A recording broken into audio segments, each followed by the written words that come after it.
mbokk yi ñu ngi leen di nuyu bu baax di leen dalal ak jàmm yéen ñi seetaan ci Xalaat TV Solo Média wala Walf TV mais également yéen ñi déglu ci seen rajo Sud FM ñu am mbégte tey bu baax di ànd ak yéen ci waxtaan wu yaatu wuñ nar a séq ak Ousmane Sonko moom mooy président bu Assemblée nationale du Sénégal nekk également njiital parti bi di PASTEF. ak moom dinañ waxtaanee naturellement Assemblée nationale dinañ waxtaanee wàllu koom mais dinañ waxtaanee l'actualité politique du moment bala ma koy nuyu moom président bu Assemblée nationale dama leen ni àndal ak ñi nga xam ne ñoom lañ nar a seqal waxtaan wi tey bokk na ci Faty Abdou Ndiaye bokk ci Solo Média Fatou maa ngi lay nuyu dina dalal jàmm. merci beaucoup Moustapha maa ngi lay nuyu bu baax a baax. nuyu également sama nattaango yi Ndeye Mariem ak Boury Diakhaté am mbégte aujourd'hui teew fii jàkkaarloo ak le président de l'Assemblée nationale ñu ngi lay nuyu bu baax a baax monsieur Ousmane Sonko leader également du parti PASTEF. jërëjëf Boury Diakhaté bu Xalaat TV Boury maa ngi lay nuyu. maa ngi lay fay doyen Moustapha Diop di am plaisir di partager plateau bi ak vous. ak sama ñaari doyen Ndeye Mariem Ndiaye ak doyen Fatou Abdou Ndiaye di nuyu également le président de l'Assemblée nationale monsieur Ousmane Sonko. Ndeye Mariem Ndiaye bu Sud FM seen rajo Ndeye Mariem nuyu nañ la. Moustapha maa lay nuyu di la ziar di nuyu sama collègue yi nga xam ne ñoom laa bokkal plateau di ber tamit nuyoo bu am solo président wu Assemblée nationale di rafetlu teewaay bi tey jii ma toogal fi rajo Sud FM wante it toogal fi groupe Sud Communication. jërëjëf Ousmane Sonko président bu Assemblée nationale dañ lay bàyyi kon nga nuyoo ak ñi ñuy seetaan ci biir réew mi ak ci bitim réew bala ñuy commencer suñu waxtaan. jërëjëf Moustapha ñu ngi leen di jaajëfal di leen dalal jàmm yow ak say nattaango Ndeye Mariem Fatou Abdou ak Boury di am mbégte mun a seq ak ñeen jotaay et à travers vous seq ko mboolem seen peuple sénégalais bi di bég loolu ci entretien bi parce que dañu nekkoon ci dynamique ñu dañuy def une série d'entretiens ak aussi bien avec la presse étrangère qu'avec la presse nationale bi day bokk ci entretien yi ñu jagleel la presse nationale ñoom yaakaar ni buñ ci génnee dina am lu bari loo xam ne dina gën a leer ci gis-gisu askan bi kon ñu ngi nekk à votre disposition. jërëjëf bala ñuy sori ci waxtaan wi ñuy fàttali ne yaay njiitu Assemblée nationale bi nga fi installé ak léegi daanaka ci ñetti weer lay toll waaye seetlu bi mooy de ni journaliste yi di waxee l'actualité dafa déplacé wu jëm Assemblée lan moo ko waral dañu découvrir ci Assemblée ay pouvoir yu bees wala Ousmane Sonko mi jiite Assemblée moo waral coow li. waaw dañuy sant yàlla parce que Assemblée nationale dafa di pàcc bu am solo ci réew mi. bu ngeen seetloo bi ñuy def campagne élection législative yi am na interview bu ñu defoon vers la fin ñu ngi ko defoon Petit Palais ma nekkoon premier ministre à l'époque mais nekk en même temps tête de liste PASTEF mu am développement yu gudd yu ma waxoon ci solos Assemblée nationale jàpp nag ni bëri na ay pàcc yoo xam ne ba léegi Assemblée nationale jëmmalagu ko ñëpp jàppoon ni sax bu ñu génnee ci élection yi bu PASTEF gagné damay dem Assemblée muy woo nit sama bëgg-bëgg ci jamono jooju mais bi ñu waxtaanee ci biir parti bi li gars yi jàppoon mooy nañu gungewaat parce que fi ñu nekkoon ci primature am na lu ñu fa téewoon loo xam ne amoon na njëriñ ci réew mi loolu tax ñëw moon immédiatement fii ci assemblée. kon tey dañuy sant yàlla bi ñu doxee ba dellu si fi nga xam ne suñu kër naturel la par rapport ak li ñu war a mën a jëriñ ci projet bi fi mu toll nii. bëri na pàcc yoo xam ne rek développé woon naa ko ne niñ ko waroon taxawee fii. ci Sénégal ak rôle assemblée desoon na teewul bi assemblée bi taxawee Pastef ab majorité président Malick Ndiaye jiite ko mu am liggéey bu am solo bu mu def fii boo xam ne ñëpp gis nañ ko man nag xaaruma ba ñëw assemblée pour impulser yenn yi bi ñu paree élection yi dama réunir suñu groupe parlementaire bi yëpp ñoom ñu demoon def benn atelier à Saly pour préparer les nouveaux députés ma fekkoon leen foofu ci clôture bi li ma leen waxoon mooy vous êtes des députés du peuple mais vous faites partie d'une mouvance li ñu leen sant mooy fileeg mouvance bi mi ngi teg tànkam ci li nga xam ne loolu la ñu jaayanteeg askan wi ci programme bi votre responsabilité mooy ngeen accompagner ko mais mouvance bi bu génnee ci loolu votre responsabilité mooy ngeen freiner ko donte maay premier ministre ba di président parti bi muy benn ñaareel bi mooy dañu am lu ñu waxanteeg askan wi ci programme te loolu programme bi pendant 10 ans d'opposition dañ ko martelé bind ko ci suñuy téere wax ko suñuy émission wax ko suñuy meeting kon tey suñu yàlla may ñu am majorité exécutive am majorité législative bu ñu demee ba exécutif bi traîné ci li mu war a def yéen am ngeen sañ-sañu mën koo suppléer loolu j'étais premier ministre donc ñu installé assemblée bi avec 130 députés de Pastef le président Malick Ndiaye à la tête wax dëgg yàlla mu def liggéey boo xam ne ñëpp gis nañ ko ci fànn yëpp nag boo seetee ni mu moderniser assemblée bi ba tey gis nga saalu plénière yi ni mu mel ak ni ñuy voter vote électronique instauré fi un certain nombre de choses yu amuloon par exemple sur les procédures budgétaires assemblée c'était une zone de non-droit budgétaire c'était le président et le questeur ñooy décaisser nu mu leen neexee ñooy joxe marché yi nu mu leen neexee mu ñëw impulsé fi manuel de procédure créé fi benn direction boo xam ne dafa jagleel boppam presque ci évaluation des politiques publiques ak yeneen yoo xam ne su ma ko doon lim du jeex mu def fi bilan boo xam ne ci 2 ans yi wax naa ko fii keroog bu doon législature yu passé yëpp def nañu le tiers de ce qu'il a fait on aurait eu une assemblée nationale extraordinaire fi ñu toll nii ñu ko ci félicité ak ñi mu ci liggéeyal yëpp bi ñu yegsee nag gis nañ ni ànd ak loolu yëpp am na yenn pàcc ci assemblée yoo xam ne xawoon na des à la traîne mais loolu du sama responsabilité man président assemblée nationale lu jëm ci proposition de loi c'est les groupes parlementaires ou les députés pris individuellement dama di président assemblée mais aussi dama bokk ci groupe parlementaire bi parce que député là avant tout député boobu moo ma jox cëru président assemblée nationale may président parti aussi donc loolu waxtaan naa ci ak suñu parti bu baax a baax ba ñu jàpp ni l'un des parents pauvres jusqu'à présent ci li ñu waroon def ci assemblée mooy en termes de proposition d'initiative de la loi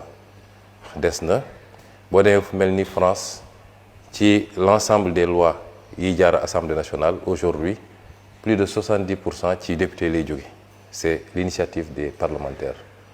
fii nag moom dafa mel ni député yi dañ lu ci bëri dañ daan toog depuis des années di xaar exécutif bi envoyé leen des projets de loi donc loolu bokk na ci li nekkoon li xawoon a faible ci assemblée bokk nañ li xawoon faible aussi mooy le contrôle d'action gouvernementale parce que assemblée bi def na ñaari at pratiquement initié wul benn commission d'enquête parlementaire ça pose problème yàlla xam na ni y a de la matière dans ce pays yooyu député yi biñ ci waxtaanee jël nañu seen responsabilité effectivement am yu bëri yoo xam ne moom ñëw na mottali li fi nekkoon ba tey boo dajalee yooyu yëpp nag effectivement ça remet l'Assemblée au cœur du débat public et de l'action publique te loolu mooy rôle Assemblée nationale kon ñu ngi sant yàlla bi ñu mayee ñu ñëw mottali li fi ne woon et que ça ait pu permettre d'impulser une nouvelle dynamique à l'Assemblée nationale. Monsieur le Président ñu gis ne suñ ko waxee suñ ko waxul dundin mi cher na ci askan wi démb rek lañ yokk njëgu carburant bi muy lu bees loo xam ne dafa ñëw dolleeku ci kaw góorgóorlu bi yow bi nga nekkee primature am nga ay dogal yu am solo yoo jëloon ndax tey jii gëmoo ne dogal yooyu dafa diisoon ci gouvernement bi moo tax mu dellu ginnaaw wala boog lii dañ ko doon séntu. waaw xam nga jiiteem réew dafa war a am luy laytaay bi mooy am yërmande ci waa réew mi te décision booy jël rek na nga ci njëkk a seet l'intérêt général ou à défaut l'intérêt de la majorité de l'excellente majorité parce que c'est difficile nga am benn décision boo xam ne ça convient à tout le monde réew dafa xaw a doy waar mais lu mel ni nag njëg yi moom gisuma fu ñu naan wàññi nañu ñu ne am na ñu mu arrangé wu su dee wàññi bi lorul benn secteur économique mënuñ ne wàññi nañu ñu ne am na ñu mu lor donc am yërmande ci askan bi mooy nga bañ a jiital rek les statistiques et les chiffres ak liy jóge étranger ñu la koy essayer imposer pour mun la accorder des avantages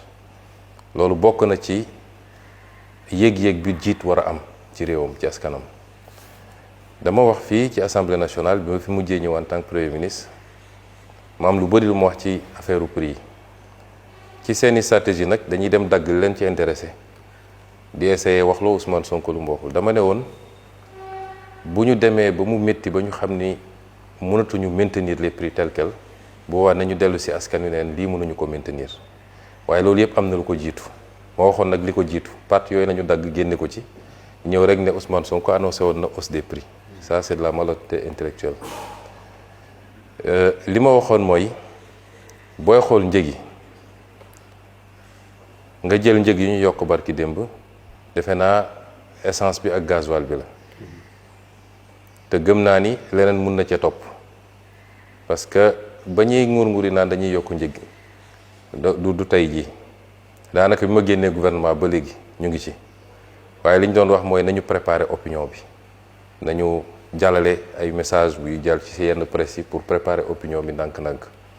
moo taxoon lenn ci ñoom sax commencé génn naan subvention bi jóge na 200 xaw ma 400 milliards dem 700 milliards te dara amu ci en réalité mais c'était un travail de préparation de l'opinion mais ci ñaari produits yooyu su ma ko jëlee comme exemple rek soo xoolee structure des prix bi dafa am plusieurs parties boo jiitee nag booy teg askan wi leen da ngay xool man état bi ban part laa jël ci sacrifice bi ñi nga xam ne ñoom ñoo yor mbir yi ñooy importer wala ñooy jaayaat ban sacrifice laa leen demandé doog a ne peuple bi tam ban sacrifice laa ko demandé mais ñoom bu ñuy def benn partie rek moo leen ci intéressé mooy lépp nañ ko xëpp peuple bi parce que soo jëlee essence ak gasoil li koy déterminer condition bi ngay approvisionné wu ban marché ngay approvisionné ak ñaata ngay approvisionné benn élément la capacité bi nga am yow pour raffiner par exemple beneen élément la te ñun Sénégal am nañu capacité raffinement ñetteel bi nga doog a ñëw nag ci structure prix bi naka lañ koy séddalee depuis kii importé grossiste ba marge détaillant bi mais nga dugal aussi lu am solo mooy les taxes parce que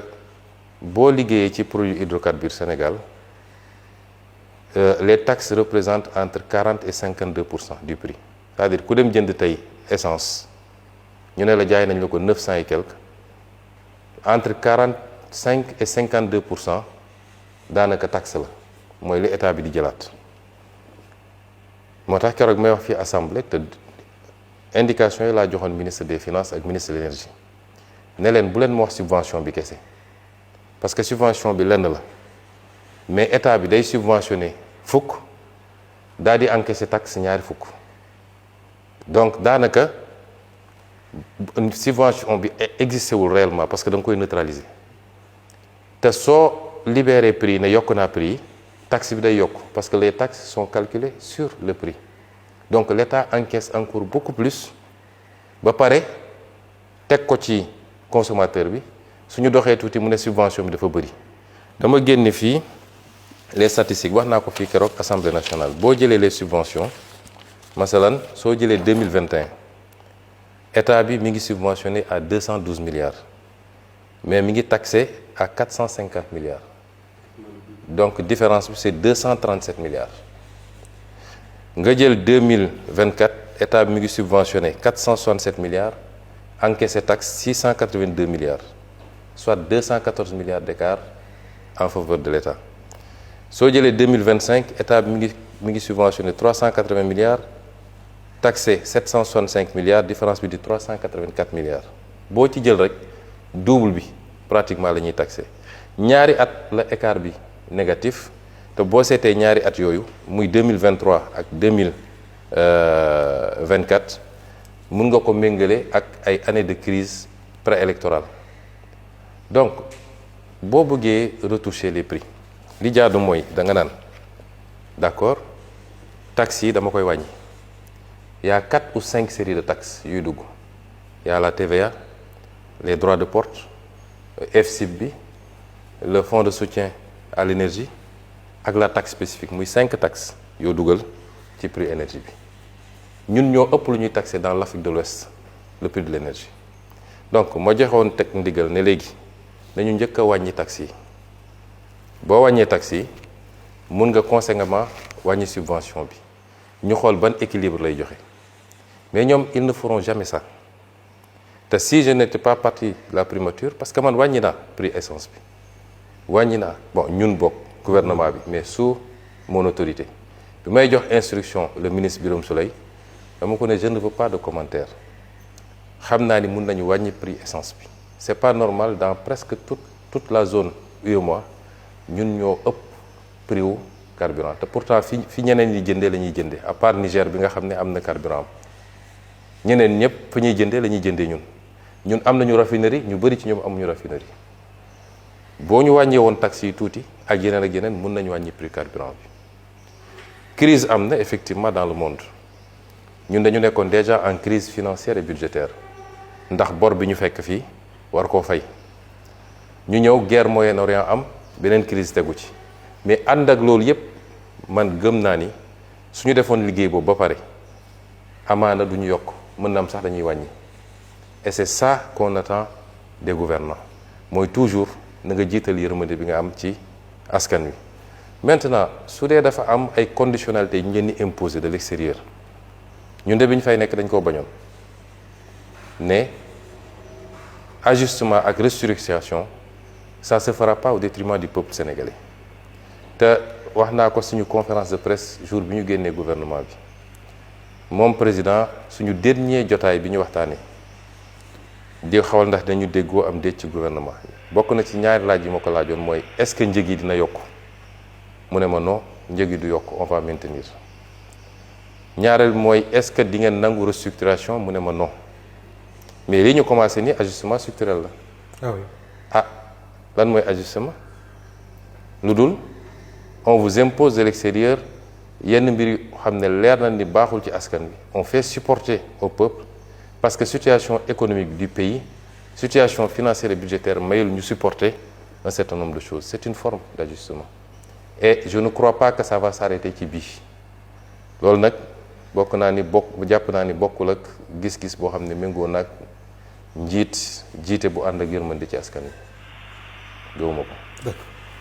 damay ñëw ci nekkinu askan wi bu weesoo njëkk yi ak yenn yi nga xam ne mooy les prix dafa am tamit wàllu dëkkuwaay sonal sénégalais yi rawatina yenn ci ay barab yi nga xam ni arrêté woon nañ les chantiers am lu ñu leen diggoon. damay jël benn exemple muy le cas des sénégalais yi nga xam ni le plan d'urbanisme de détail muy PUD phase 1 bi nga xam ni concerné les zones Yeumbeul Nord Malika Tivaouane Peulh dafa amoon benn bataaxal ginnaaw bi la les impactés sollicité woon boo joxe woon ay ndigal ñoo ngi ci mois de mai nga sàkk woon ci ministère des finances et du budget ñu régulariser ñi nga xam ne ñenn ñi seen i cas jot nañ leen recenser par les services de la direction générale des impôts et domaines gannaaw gi itam nga sant yenn ci ay ministres ñu def li nga xam ne mooy topp gi mais dañu gis ni par la suite au mois de juillet boobu yaa ngi nekk premier ministre primature ki la wuutu génnee benn bataaxal boo xam ni dañu lancer une procédure bi nga xam ni dañuy def une main levée par rapport ak suspension de ces chantiers là concerner les mêmes zones même si ça concerne d'autres zones comme BOA hangar des pèlerins mais bi ma gën a intéressé mooy bi nga xam ne xëy na sénégalais yi nga xam ne dañu néew doole muy Guédiawaye Yeumbeul Malika Tivaouane Peulh ñu gis ni yenn ci ay impacté man am na ñu ma ci jotoo rapproché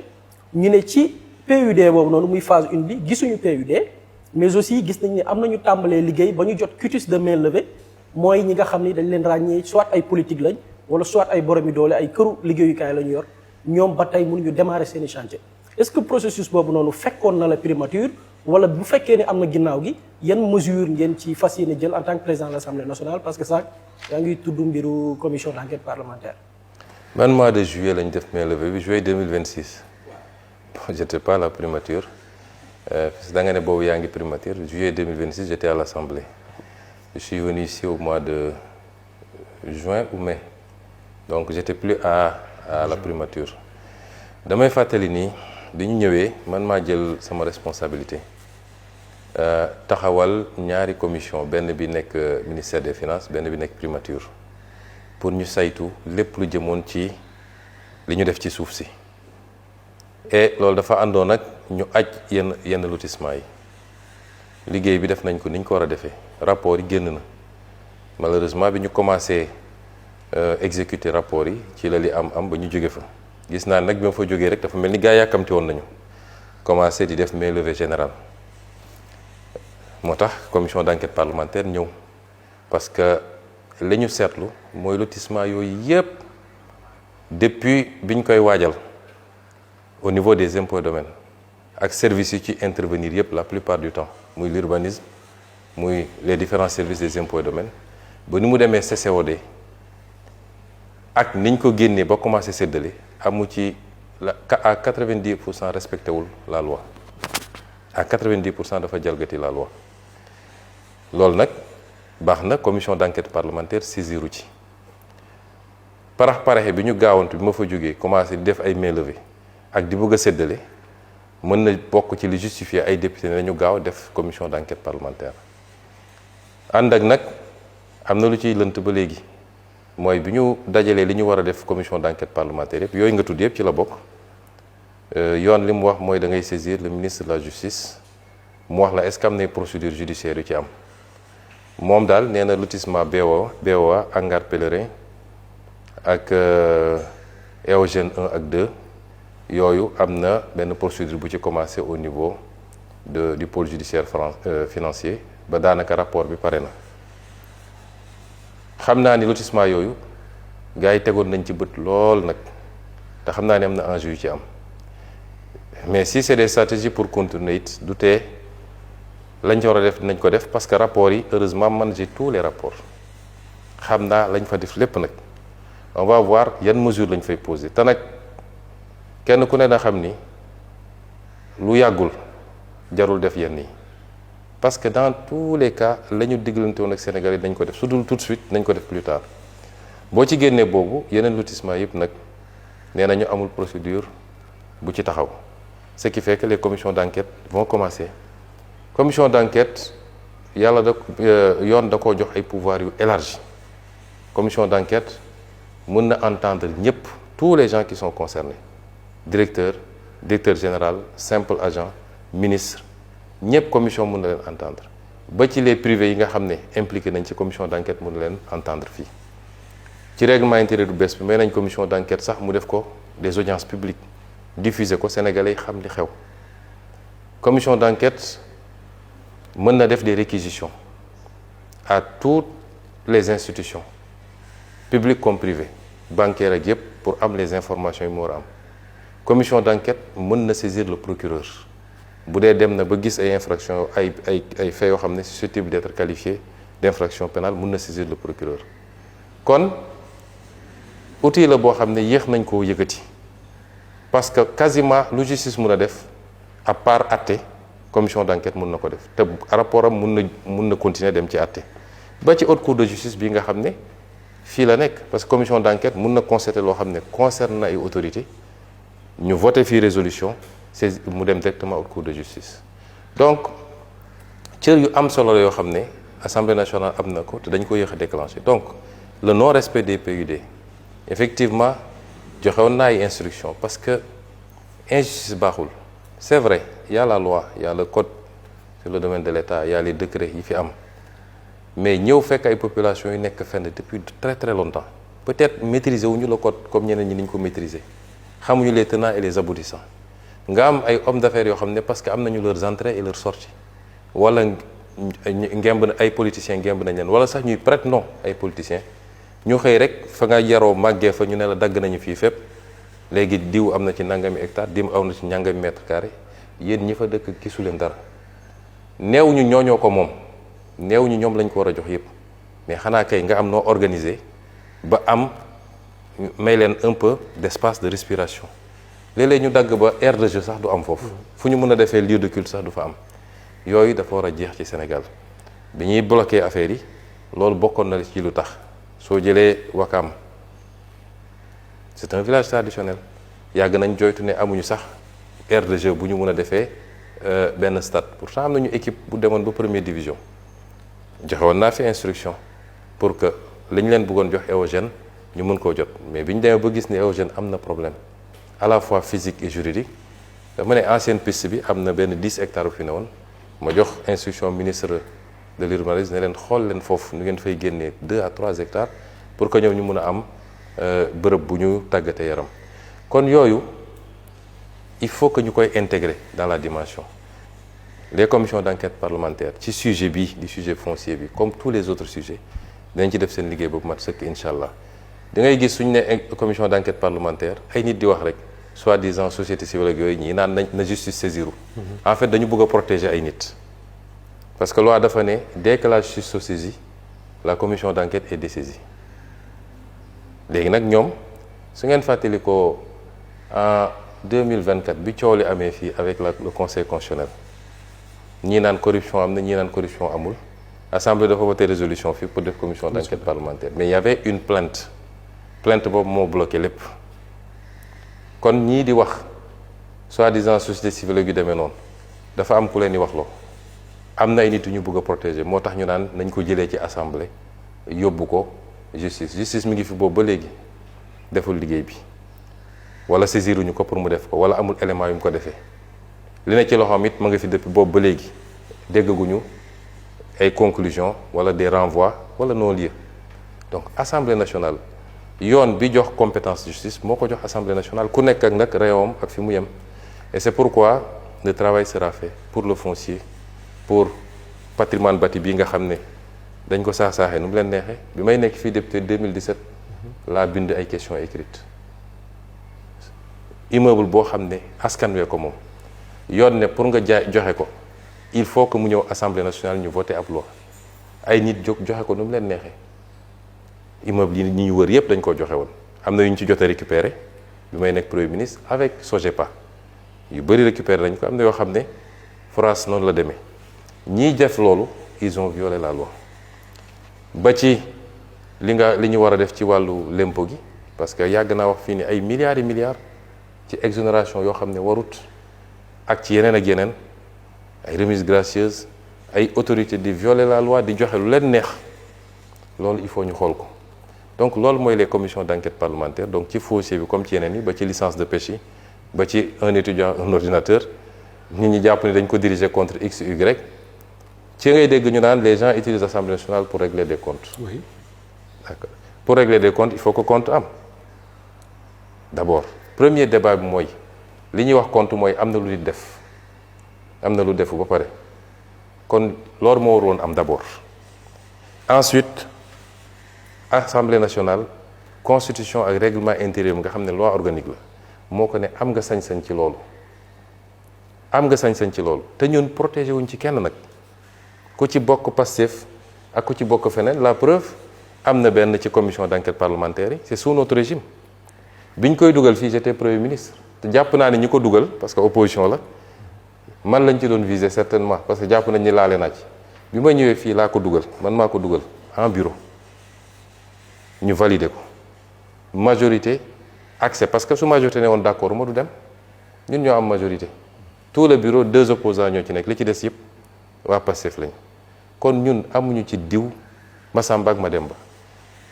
cas bu nga xam ne cas bu suspect la ñu am ci loo xam ne des débuts d'éléments la nañ ci def commission d'enquête parlementaire. Et justement par rapport au bâtiment bi nga xamante ne Boury mi ngi koy wax tout à l'heure bi nga yegsee juste après bi nga nekkee premier ministre bu Sénégal daanaka dogal yi nga jël bokk na ci arrêter tous les chantiers le secteur du BT a été très affecté pendant 2 ans presque le secteur du BTP est à terre est-ce que c'était une décision bien réfléchie xalaat nga ko bu baaxoon. non loolu bloqué wul le secteur du BTP le secteur du BTP loolu bloqué wu ko parce que amul kenn koo xam ne yor nga ay kayit en règle parce que man le travail que j'avais demandé ça a duré quelques mois après la ñu commencé di libérer di joxe les quitus ma joxe instruction waa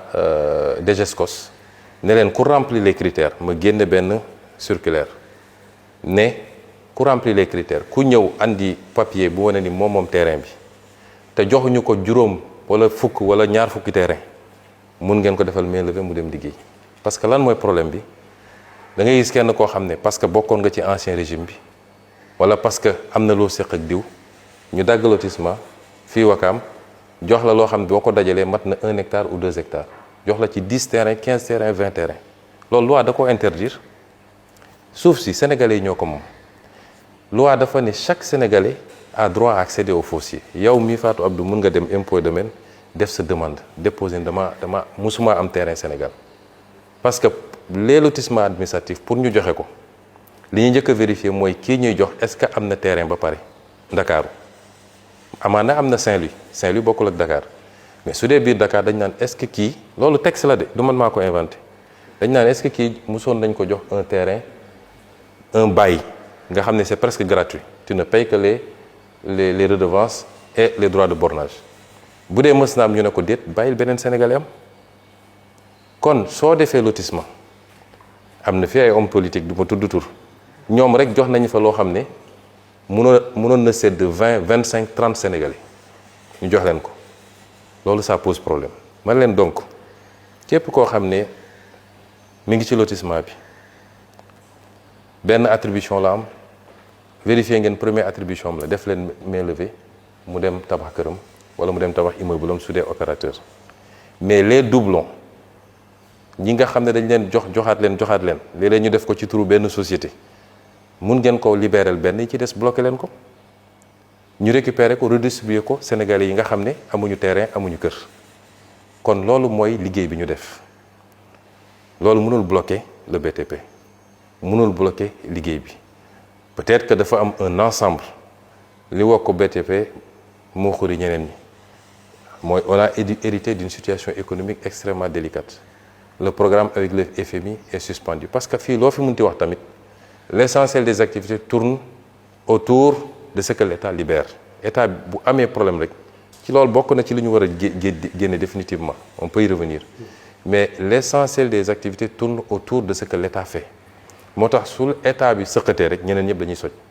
mais c'est un ensemble de facteurs qui a ralenti le BTP ànd ak nag booy dox biir Dakar di nga gis ni BTP mi ngi continuer man de fi ma dëkk cité Kër Góor gi bi ma fa delluwaatee commencé circuler li may gis yëpp dama naan lii ci 2 ans yi la fi jot ay R+10 ak R+13 rek laay gis donc loolu mënul bloquer durablement le secteur du BTP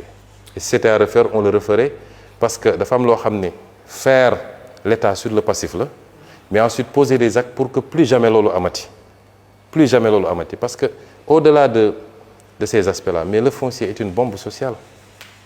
soo demee tribunal l'essentiel li ëpp ci contentieux yi ci foncier bi la li ëpp ci contentieux yi foncier bi la et c'est une bombe à retardement gis nañu fii en 2023 mais ay xeex yu métti am na ci foncier bi ba bakkan rot ci fii à Ngor ci benn morceau de terrain man bi ma egsee en tant que premier ministre j'ai dit restituer ce terrain-là à la communauté de Ngor puisque école lañ fa bëgg a def collège et on trouve un autre local un autre lieu pour la gendarmerie il y a beaucoup de conflits fonciers yoo xam ne on aurait pu les désactiver bu ñu respecter woon juste la réglementation donc il fallait vider le passif mais il fallait faire de sorte que loolu dootul amati Sénégal et c'est important et si vous avez vu ce qui s'est passé à Mbour 4 Ville Nouvelle Bande des Filao Guédiawaye bi les lotissements de Dakar le littoral bi ça fait partie dina bokk ci commission d'enquête parlementaire yi littoral bi gis nga am na benn zone bu nekk fii wetu clinique bi nekk ci corniche bi comment s'appelle la clinique c'est pas Bellevue soo demee ba wetu Mermoz d'accord. Il y a une clinique booy wàcc noonu ci contrebas bi en face la maison de Senghor ok vous allez voir benn bayal bu mag bu nekk foofu je l'ai fait bloquer parce que dañ ko tongtonge et moi j'ai considéré que loolu il faut restituer ça aux Sénégalais ils ont besoin les Dakarois ont besoin d'avoir des espaces il faut que ñu aménager ko mu doon un espace récréatif conditions yi ñu ko tongtonge respecté wuñu la loi à la base di nga gis ku ñu defal titre foncier directement bàyyi titre foncier alors que tegagul une brique pour nga remonter ba gis ban CCOD moo ko def ça c'est quelquefois très difficile yu mel noonu bëri na ci et si c'est à refaire je le referai 1000 fois parce que réew dafa war a dox ci ñaar benn bi mooy ñu respecter les lois qu'on a votées ñaareel bi mooy lu ñuy def nañu xam ne nous sommes 17 millions de Sénégalais accaparement akimo ñenn ñi parce que jege nga kilifa politique wala sax prête-nom kilifa politique nga ñoom ñooy jël lépp wër nag di ko jaayaat da ngay gis ku ñu jox gratuitement un bail mu am ay rabatteur ñu génneel ko léegi mu jaay à 70 millions 100 millions boo ci defee 10 terrains am nga pratiquement 1 milliard. Et ça pose problème. Et dañu ñëw ci fonds politiques ou fonds spéciaux ça occupe le débat depuis ay weer wala sax ay at a ngi nii parce que Ousmane Sonko opposant ci benn déclaration wax na ci fonds politique dafa xaram benn nit waru ko jëfandikoo ba jël exemple jaaykatu gerte caaf bi nga xam ne dërëmam ak ñaar dërëmam moom la ñu dajale mu nekk fonds politiques et spéciaux Ousmane Sonko bi mu nekkee premier ministre ci ab déclaration aussi ñëw nga ci fonds politique yooyu nga xam ne yenn saa yi am tuuma yu jóge ci nit ñi dem ci yow que dem sax ba ne xëy na bu ñu tuddee yenn somme yi jëmale ko ci yow daa dem ba kalaame leen ak yoon bi ci mujj mooy dernière fois bi nga xam ne ci nga nekkoon premier ministre bi ñuy def question d'actualité à l'Assemblée nationale nga ñëw ci lim bi nga am ci wàllu ko fonds yooyu nga xam ne moom lañ la jagleel mu toll ci 1,770 milliard de francs CFA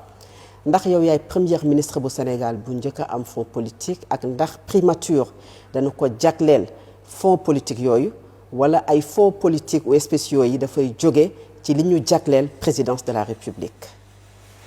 jërëjëf je crois que laaj bu am solo la et nous allons livrer un exercice de vérité parce que dafa am loo xam ne askan wee ko moom Sénégal dafa am nu ñu bindoo boo waxee rek ñu ne non du homme d'état warul génne li warul génne la dafa am ñaari principe yu am solo mooy alal gi moomuma ko président moomu ko député yi moomuñu ko sëñ Moustapha moomu ko alalu askanu Sénégal la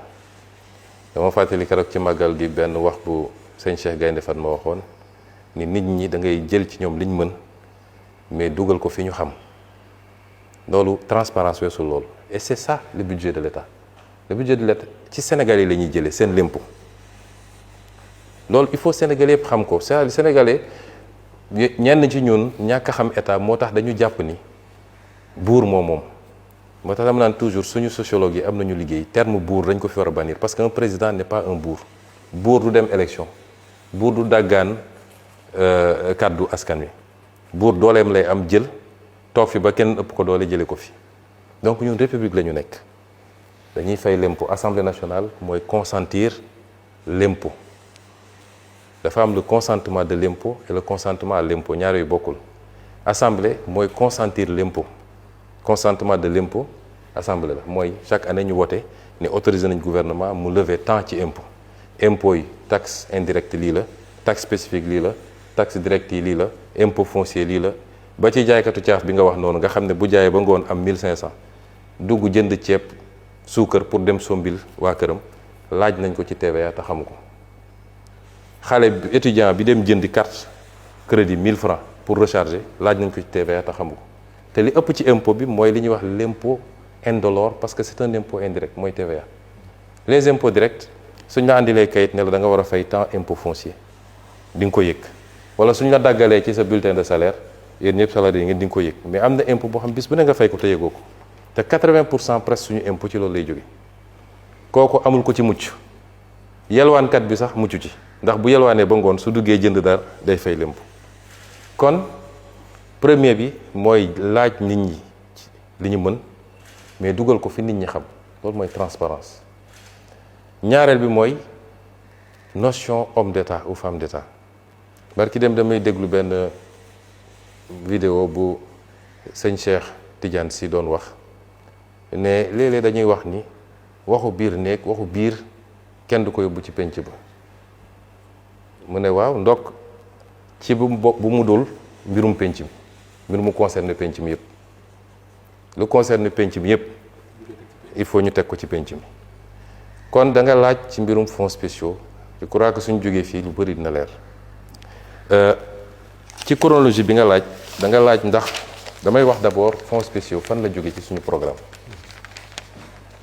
ñun suñu programme bi ñu duggee politique 2014 la ñu commencé wax ci li jëm ci sénégalais dañu doon wax caisse noire oui caisse noire li tax ñu ko wax caisse noire mooy lu kenn amul visibilité c'est noir dafa lëndëm fonds spéciaux li tax ñu naan caisse noire mooy yoon moo ne kenn du ko contrôler kenn du ci rendre compte kon dafa lëndëm bi ñu commencé politique la ñu ne lii du yoon xaw ma man démocratie bu tax ñuy wax démocratie boo xam ne am na 1 centime bu ne ci budget bi te kenn du ko contrôler amut ñu wax ko suñu programme commencé ko wax ci émission yi ku remonter samay émission bi ñuy door politique di nga ko fa gis bi may présenter sama livre en 2018 en tant que candidat fii place de l'Obélisque ñu laaj ma ci fonds spéciaux yi ma wax ci wax ji dañ koy dagg nag moom yow sax xam nga koo dagg tuuti yem ma ci ne xaraam na dama ne bu dee dañuy voter nit ay crédit nga am sañ-sañu def ci lu la neex te doo rendre compte bu la neexee nga jël ko jox ko say mbokk bu la neexee nga dugal ko ci néeg sotti pétrole taal loolu araam na parce que xaalisu jàmbur la mais bu dee nag dafa am ay secteur cim réew yoo xam ne yu sensible la xam nga doo espionné naan Sénégal bind na temps ci budget parce que day espionner un pays étranger réew moo gis am na ay services de renseignement partout dans le monde mais loolu doo ko bind ci budget am na xeetu ngànnaay yoo xam ne doo ko bind ci budget soo koy jënd loolu am na ci réew yu nekk mais dañ ko war a contrôler buñ ko contrôler dagan na buñ ko contrôler wul ci man araam na ma wax loolu ñu dem ba ma nekk candidat 2019 ci suñu programme ma bind ko ci lan la ñu bindoon dañu ne nous supprimerons les fonds dits politiques et les remplacerons par des fonds spéciaux votés à l'Assemblée nationale pour les opérations ultra sensibles telles que l'armement, les missions secrètes par exemple. Nous soumettrons les fonds spéciaux à un contrôle spécifique et a posteriori par une sous-commission composée des membres assermentés, à savoir 2 députés de la commission des finances, issus de l'un de la majorité et l'autre de l'opposition parlementaire, et 2 magistrats de la Cour des comptes, en plus du président de la commission. Ça, c'était mon programme Jotna 2019. Gis nga ni ñu ko bindee nii lañ ko bindewaat ci programme Diomaye 2024 parce que suñu programme Jotna mooy programme Diomaye 2024 daanaka amul lu ci soppiku kon lii dafa dépasser la personne de Diomaye ou la personne de Sonko. Ça concerne le parti Pastef ak li muy bëgg-bëggam ci transparence parce que li tax sénégalais yi bëgg Pastef lan la mooy li ñu yaakaar ci ñun transparence njub moo tax ñu bëgguñu. Alors loolu mooy premier élément bi ensuite ñu ne il faut ñu contrôler ko boo demee fu mel ni France am nañu ay fonds spéciaux président de la République France amul fonds spéciaux du gérer fonds spéciaux primature moo am fonds spéciaux en France ñoom bi ñu doxee ba ci yàgg dañ ne mënuñu jël et le premier ministre ne gère même pas les fonds spéciaux c'est son secrétaire général qui gère les fonds spéciaux en réalité mais ñoom bi ñu demee ba 2021 seen loi de finances rectificative 2021 dañu dugal article 154 en France lan la ñu wax dañu les dépenses faites sur des fonds spéciaux inscrits au programme intitulé coordination du travail gouvernemental sont examinés chaque année par une commission de vérification chargée de s'assurer que les crédits sont utilisés conformément à la destination qui leur a été assignée par la loi des finances. Les services destinataires de ces crédits tiennent compte d'emploi des fonds, ainsi de suite. Gudd na mais après ñu ne la commission prend connaissance de tous les documents, pièces et rapports susceptibles de justifier les dépenses considérées et l'emploi des fonds correspondants. Elle se fait représenter les registres, états, journaux, décisions et toutes pièces justificatives propres à l'éclairer au cours de ces travaux de vérification. La commission est composée de 2 députés de l'Assemblée nationale et 2 députés du Sénat. France ñooñu ëpp doole foofu ëpp ñu alal ëpp ñu leen depuis 2001 ils ont inséré dans leur loi de finances que dañu war a contrôler les fonds spéciaux et depuis lors les fonds spéciaux sont contrôlés par une commission boo xam ne day prêter serment boo xam ne elle est soumise au secret absolu mais dañ koy contrôler. ay députés ak ay sénateurs. ñoo ci nekk. Ensuite nga ñëw Sénégal fonds spéciaux fonds politique fonds social ñett yooyu moo am fonds spéciaux fonds politique fonds social mais pour yooyu am il faut que mu am texte bu ko prévoir bu texte amul mënul am loolu bokk na ci li andi problème ci 16 bi ndaw soo su doon jiite 16 dafa ñëw amul texte bu prévoir fonds spéciaux pour le 16 moom mu ñëw créer fonds spéciaux boppam moo tax bi ko IGE contrôlé ñu jàpp ko ne dafa créer 3 comptes viré ci lu mat 2 milliards 136 millions en parfaite irrégularité ñu ko koy retirel di ko jox en main propre loolu moo nekk ci rapport IGE bi amul texte bu ko prévoir bu doon dafa am texte bu ko prévoir IGE bu ñëwee wala Cour des comptes duñ ko xool parce que amuñu droit bi loolu mooy andi problème bi moo tax biñ ñëwee man rapport IGE yi ñëw amuma ci Massamba amuma ci benn Mademba ni mu ñëwee laa koy transmettre justice j'ai transmis ça n'a pas plu à tout le monde président sax bind na ma ci ma tontu ci waaye du ma dugg ci détails yooyu ça n'a pas plu à tout le monde et c'est des faits graves on va voir fan lay mujje parce que dafa mel ni dëkk bi moom bi ngay wax mooy conseil économique social et environnemental d'accord loolu mooy problème mu conseil moo fi nekkoon moom la ñu ko épinglé c'est la seule présidente li andi problème bi loolu la am na yeneen yu ci dugg nag mais du ma ci dugg fi du ma ci dugg ci détails yi fii ci lenn ci li may boole ak président parce que dama bëgg Sénégal yi xam ni man président politique boolewu ma ak moom créer parti boolewu ma ak moom na créer 50 000 partis loolu terewuñu nelaw li ñu boole c'est les questions de transparence les questions de souveraineté yi nga xam ne mooy le fondement de notre action politique bref ensuite dama ne il faut texte prévoir ko ñu dugg ci primature balaa ñu dugg ci primature ma dugg ci primature dama ne nit ñi nee nañu primature amul fonds secret c'est faux primature dafa am fonds secret boo xam ne fonds boppam la bu bokkul ak président de la République lii c'est le décret 2004-1186 portant création et fixant les règles d'organisation de fonctionnement du programme de gestion de la paix en Casamance. C'est un décret de 2004 Abdoulaye Wade moo ko signé woon. C'est important ma wax ko parce que comme ils sont toujours de mauvaise foi bu ñu nee règles d'organisation et de fonctionnement du programme de gestion de la paix en Casamance rek ñu ne gis ngeen affaire Casamance def dafa créer fonds man mosuma créer fonds 2004 la ko Abdoulaye Wade jël décret bi mi ngi nii. Je vais vous donner le décret après parce que lii dafa war a public lii du lu secret c'est un décret signé contresigné et publié au journal officiel lan la décret bi wax il est créé au niveau de la primature un programme dénommé programme de gestion de la paix en Casamance le programme placé sous l'autorité du Premier ministre est dirigé par le chef du service de l'administration générale et de l'équipement de la primature. Pour la mise en œuvre de ces activités, le programme dispose des ressources publiques de l'État sous forme de crédits inscrits au budget de l'État. Il est institué une procédure spéciale de mobilisation des crédits du budget de l'État destinés au fonctionnement et aux activités opérationnelles du programme. Les fonds correspondants sont versés dans un compte bancaire ouvert auprès d'un établissement bancaire de la place sur la base d'une demande du responsable du programme adressé au ministre chargé des Finances. ñu teg ci nag te fii mooy problème bi. Par dérogation aux dispositions du décret numéro 2003-101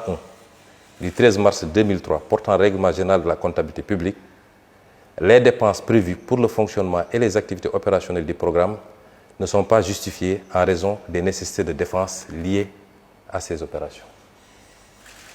Lii foo dégg ñu ne fonds spécial war na am décret bi ku amul décret bi loo def yaa ngi koy def en violation de la loi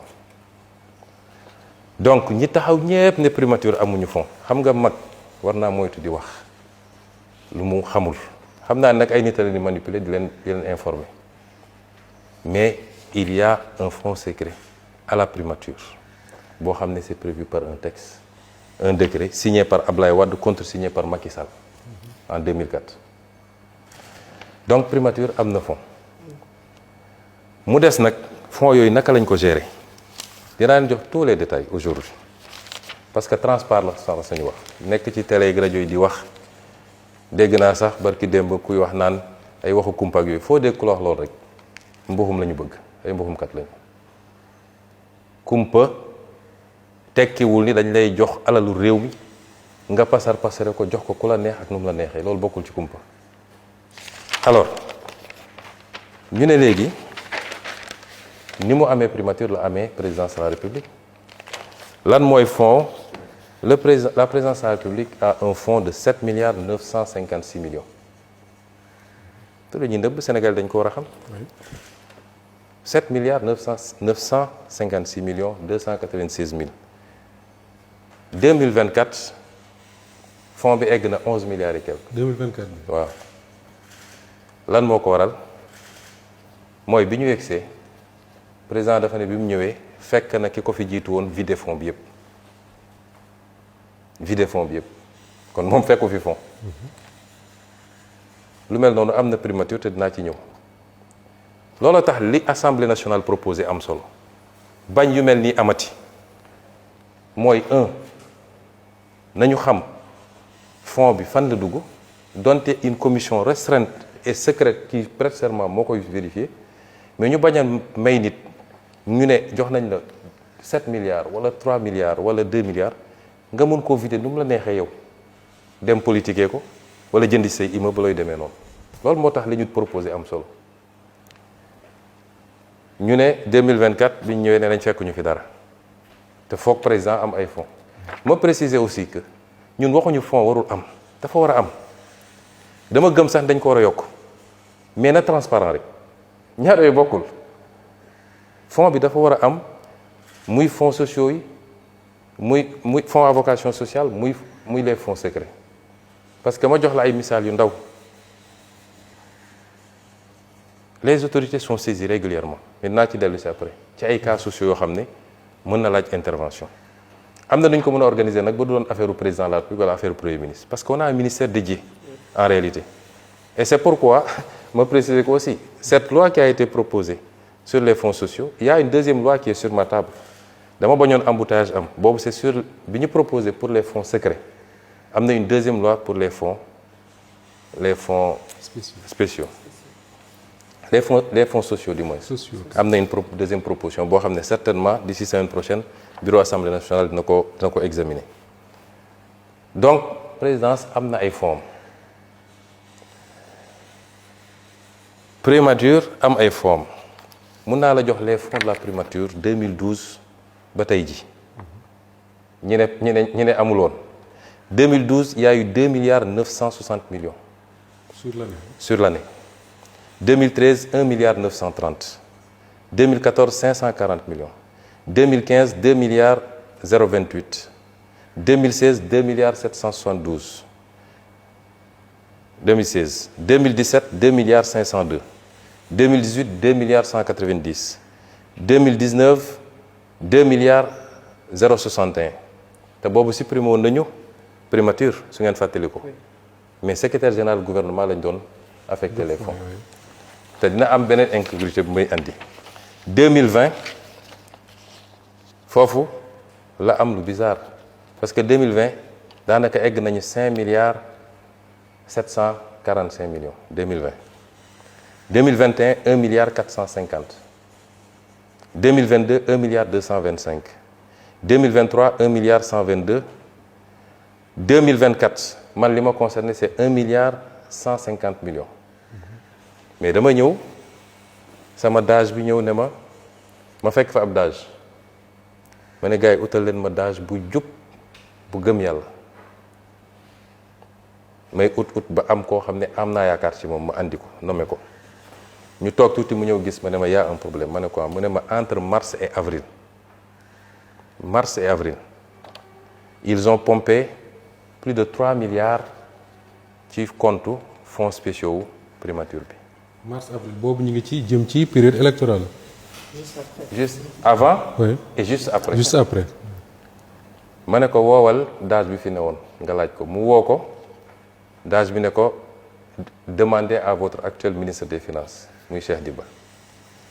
ma jël sama téléphone woo Cheikh Diba ne ko lii gis naa ni pompé nañ lu mat 3 milliards et quelque te loolu ëpp na dotation wu compte bi sax bi ñu laajee waa ji nee na ñu laaj la yow li tax nag mu ne ñu laaj la xaw ma ko mais je veux qu'on me fasse le point sur ça parce qu'il faut qu'on me dise fan la xaalis bi dugg ba may génn primature ils m'ont pas dit fan la xaalis bi dugg ci 2024 bi 2025 on a 2 milliards 090 millions et enfin 2026 1 milliard 870 millions léegi ñu wax ni Sonko dafa def ba demander rallonge. Je vais vous dire ce qui s'est passé. Après je vais vous dire comment j'ai géré ce fonds centime par centime donte fonds bi li ma leen wax aw ma obligation justifier ko liiral naa leen mais bi ñu toogee fin 2025 on s'est rendu compte qu'il y a des problèmes qu'il fallait régler parce que man j'ai jamais pris 1 franc de ce compte ni pour moi ni pour mon parti ni pour ma famille ni pour mes amis musuma laal compte bi musuma DAGE bi mu ñëwee dama ko njëkk ne compte bi réclamé naa texte yi ministère des finances envoyé na ma la justification le décret yow sa bopp andil nga ma décret waaye bu amul contrôle nit ñi am na contrôle yàlla parce que c'est l'argent des Sénégalais. Première règle, ne me remets jamais de l'argent. Je ne toucherai jamais de l'argent, moi. Parce que compte yëpp ni ñu ko doon fonctionner mooy premier ministre fa ne wala président assemblée fii fonds sociaux la am amul ay fonds secrets dañuy yëkkati un montant chaque mois jox ko moom nag mu xool nu mu koy kii su soxlaatee ne jox leen ma ne ko je ne toucherai jamais un franc bu mës a ñëw ne ma 10 millions ngi nii wala 20 millions ci sac teel lu ñu war a def na am traçabilité ba ci les dépenses sociales dama ko ne bul mës a jox xaalis nit bu dee ordonnance na andi ordonnance bi nga yónnee ñu dem jëndi ko pharmacie bu dee ku feebar tëdd hôpital nañ la andil facture bi nga dem fay directement ci hôpital wala ci clinique ba bu dee ku ñu war a génne ci loyam na la agence bi envoyé nañ la andil commandement agence bi nga dem fay parce que nous sommes tous sénégalais. nit mun na créer dossier médical fekk dara jotu ko nit mun na feebar sax nga jox ko xaalis liquide mu dem régler ko leneen continuer ak feebaram ma instaurer des lois bi ñu demee ba fin mi-2025 ñu gis ni y a des gaps ma bind ma ne le secrétaire général du gouvernement ma ne ko bindal le ministre des finances nga ne ko dañoo soxla ñu yokkal ñu parce qu'il y a des urgences. Les urgences c'est quoi? La primature est confrontée à un certain nombre de dépenses dont la prise en charge nécessite inscription dans la prochaine loi de finances rectificative. Ces dépenses doivent couvrir 940 560 000 destinés à l'acquisition de véhicules auprès de l'Office national de recouvrement des avoirs. Parce que dama toog bi ma ñëwee primature ba bi ma fay jóge daanaka jënd may oto ñun ay épave lañ fa fekk ay oto yu màgget parce que bi ñu supprimer primature tout le patrimoine de la primature dañ ko tasaare woon man bi ma ñëwee affaire étrangère ñoo ma jox oto bi ma doon circuler sama waa sécurité damay génn ak ñoom di dem Touba wala dem fii ñu paan ci autoroute de la Touba bi ñu wax ma leen du ma jënd oto parce que la situation du pays ne le permet pas ma toog ñu ne ma ONRAC l'Office national de recouvrement des avoirs criminels am na ay oto yu ñu saisir yu bëri yu bees tàq dañ koy jaay te oto bi ci nekk presque moitié prix lañ koy jaayee ma ne loolu c'est intéressant ba si yàgg ma ne daaj man daal xaalis biens yi ñu nangu ci ay nit dama ko xaw a seexlu mu dellu si ne ma yow ñun buñ ko jëndul keneen na koy jënd rek ma def calcul bu gàtt ma ne bien bi su ma ko jëndee permettre naa état am ay véhicules mais xaalis bi delloo naa ko ci état parce que on rek bu ko jëlee trésor public la koy delloo muy un montant de 940 millions pour 27 véhicules neufs des 4x4 mun naa la génneel cotation auto bu nekk mi ngi nii boo xam ne on rek moo ko def ma ne léegi passer par les procédures ba ñu am li ñu war a am yépp ils sont passés par les procédures ñu am délibération conseil d'administration on rek bi ñu notifié ñu ko ci la ñuy doog a jël auto yi pratiquement bi may jógee primature la ñuy livrer auto yi jotuma ko sax séddale muy 940 millions. Ensuite, 87 millions pour la couverture budgétaire du marché relatif à l'évaluation et l'audit technique et financier du programme décennal de gestion des inondations. 100 millions liés à la prise en charge des activités du comité de commémoration du massacre des tirailleurs sénégalais de Thiaroye 44. Et enfin, 300 millions destinés aux travaux de remise aux normes du building administratif dans le cadre des dépenses liées au dédouanement et à l'installation de certains équipements. boobu amoon nañu fi sax début d'incendie encore fii ci building bi yàggu la ñu ne ñu il faut ñu terminer liggéey bi parce que gis ngeen conditions yi ñu ko récupérer c'est ça li ñu demandé augmentation amu ci dërëm boo xam ne te lépp ay facture la bu ñu jógee ci loolu ma wax leen léegi les fonds de la primature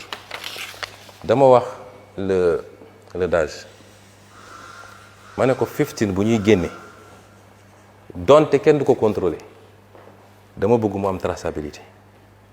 tey je lance un défi dégg naa ay waa société civile ne on demande ñu wax ñu rendre public fonds wu primature pourquoi commencé wuñ ci présidence de la république xam nga mauvaise foi weesuwul loolu Sénégal nit ñi doy nañu waar jiitaluñu yàlla ci leen dañuy cibler benn nit bëgguñu ko parce que man awma affaire ak ñoom en réalité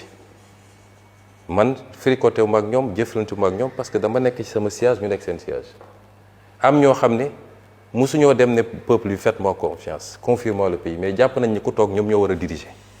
ñoom ñoo la wax naka ngay yore réew mi loolu nag ce sera pas avec Ousmane Sonko loolu tax nga gis seen il ne me supporte pas mais tant mieux mais ku naan kay tu veux la transparence sur les fonds commencez par le plus gros fonds et je lance un défi ici nañu teg disposition bi ne les fonds ne sont soumis à aucune justification nañ ko lever ñu jël les 10 dernières années les fonds de la présidence les fonds de la primature ñu ñëw ñu andi IGE wala Cour des comptes mu càmbar ko je serai le seul à justifier chaque centime fan la dugg dégg ngeen fii ñu bëri bi ñu leen ne fan nga jëlee xaalis dañ ne dama doon gérer ay fonds gérer fonds taxul nga am xaalis parce que fonds bi donte ne nañ duñ ko contrôler mais dafa am lu ko jublu woon mooy na dellu ci njëriñu askan wi c'est pas pour nga dugal ko sa poche wala nga may ko say mbokk wala nga dem defee ko politique donc je lance un défi na ko peuple bi demander exiger ko ñu ubbi un audit des fonds muy fonds politique muy fonds social fonds secret wala fonds spéciaux muy les fonds politiques lépp ñu audité ko man Ousmane Sonko du am fukki dërëm boo xam du ma justifier fan la dugg avec pièce à l'appui. Donc loolu je tenais à le dire maintenant c'est une opportunité ma wax ko fii peuple sénégalais moo war a réclamer parce que débat bi day am ñoo xam ne dafa mel ni ñoom moom Sénégal quelques membres de la société civile quelques politiques la question elle est très simple peuple sénégal est-ce que bëgg na ñu continuer di jox ay nit xaalis boo xam ne kenn du ko justifier wala bëgg ko moom président de la république moo taxaw fii ne dañu war a contrôler les fonds secrets tey muy ñëw di invoquer ay c'est du domaine du règlement ay on veut me priver de ceci déedéet bu dee transparence rek moo ko tax a jóg la loi bi député yi dugal fii dañu ne fonds bi warul financer activité politique warul financer enrichissement personnel li tax fonds bi jóg nañ ko yemale ci loolu loolu kan la mën a gêner tout le monde devait applaudir ma daaneel nag ci benn jeunesse bu ndaw parce que dañ naan dafa dem ba jógee primature doog a wax affaire fonds yi fii fekk naa fi des fonds sociaux qu'on est en train d'encadrer que El Malick Ndiaye avait déjà encadré parce que bu njëkk bi weer wu ne dañ doon génnee ci liñ ma expliqué fii 40 millions yi ñuy teg ci loxo président assemblée nationale pour boppam ak 25 millions yoo xam ne pour mu jàppale cabinet bi El Malick mu ñëw def ko dindi delloo fonds yi ci trésor su ay demande amee ñu xool ko suñu validé ñu jaar ci procédure yi joxe kon man d'abord xaaruma ba jóge fa bi ñu toogee rek j'ai dit au président am na engagement yu ñu jël il faut ñu respecter ko am na ci yoo xam ne nag presque suñu engagement yëpp dañu ne ci tel nombre d'années lañ koy def par exemple les fonds spéciaux dañu ne woon dans les 3 premières années dinañu changer dinañu encadrer les fonds spéciaux mu ngi ci programme am ma ne ko yii il faut ñu respecter ko mais kilifa boo nekkee ak moom da nga koy may tuuti temps ma toog di observer demul j'ai relancé une fois toog jàpp sama ñàmbur ba mois de septembre 2025 Guy Marius Sagna déposé fii un projet une proposition pour l'encadrement des fonds spéciaux mu yégal ma ko en tant que président du parti moo ko ne ko Guy tegal ci suuf am na lu may nekk man mii parce que su ma sañoon exécutif mooy porter affaire bi parce que engagement exécutif la mu ne ma d'accord naa la ko ma dem gis président fekk ko bureau ma ne ko président député yi déposé ñi ngi bëgg a déposer benn proposition de loi mais soo amee dina ñaaw lool parce que yow yaa jël engagement bi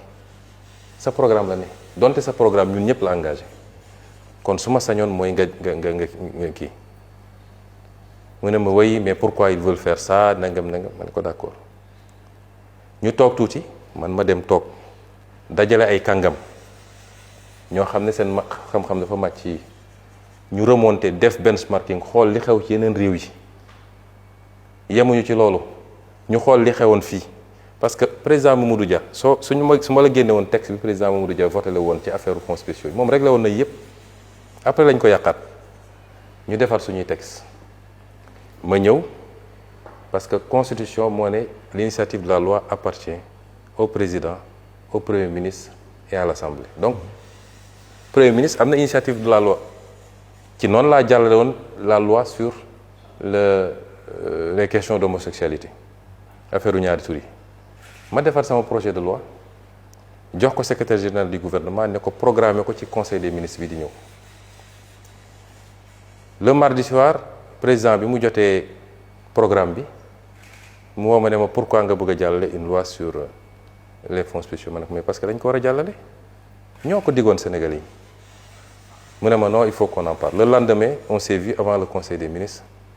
mu expliquer si ma ne ko d'accord man bëgguma xëccoog yow je retire mais il faut ñu jàllale loi bi ça c'était au mois de mars je crois ñu toog ba avril dégguma ba dara bouger ma defaat sama projet de loi dugalaat ko cette fois-ci bi ñu xëyee le matin parce que conseil des ministres il y a le pré-conseil avant le conseil bi ñu ñëwee pré-conseil mu gis affaire bi alors ñu posé débat bi il y avait le secrétaire général du gouvernement Boubacar Camara di ma wax dafa am seede am son directeur de cabinet am le secrétaire général de la présidence de la République am le ministre d'État Lamine Lo ñu toog mu ne oui mais pourquoi et cetera ma ne ko c'est un engagement il faut que ñu jàllale ko mu mer ci loolu nag je vais pas entrer dans les détails de li mu wax mais neexu ko ma ne ko mais sëñ bi yow man je comprends pas en quoi ça peut gêner man suñu la joxee fonds politique bu 100 milliards sax c'est pas mon problème mais nañ ko encadrer ba ñu xam 100 milliards yi fan la dugg je ne vois pas pourquoi nga ciy mer comme j'étais premier ministre mu ne non il retire ça parce que c'est lui qui arrête le programme malheureusement l'ordre du jour du conseil des ministres donte man am naa droit pour am projet de loi mais moom mooy arrêter l'ordre du jour mu retirer ko j'ai dit y a pas de problème et du ma ci doon wax naruma ci woon wax moom bu demuloon télé ci interview am boobu ba defe naa yaa nga fa woon moo njëkk wax ci fonds politique yi ne way ñoo waxoon lii mais mënatul ne parce que dugg na fii génn na fii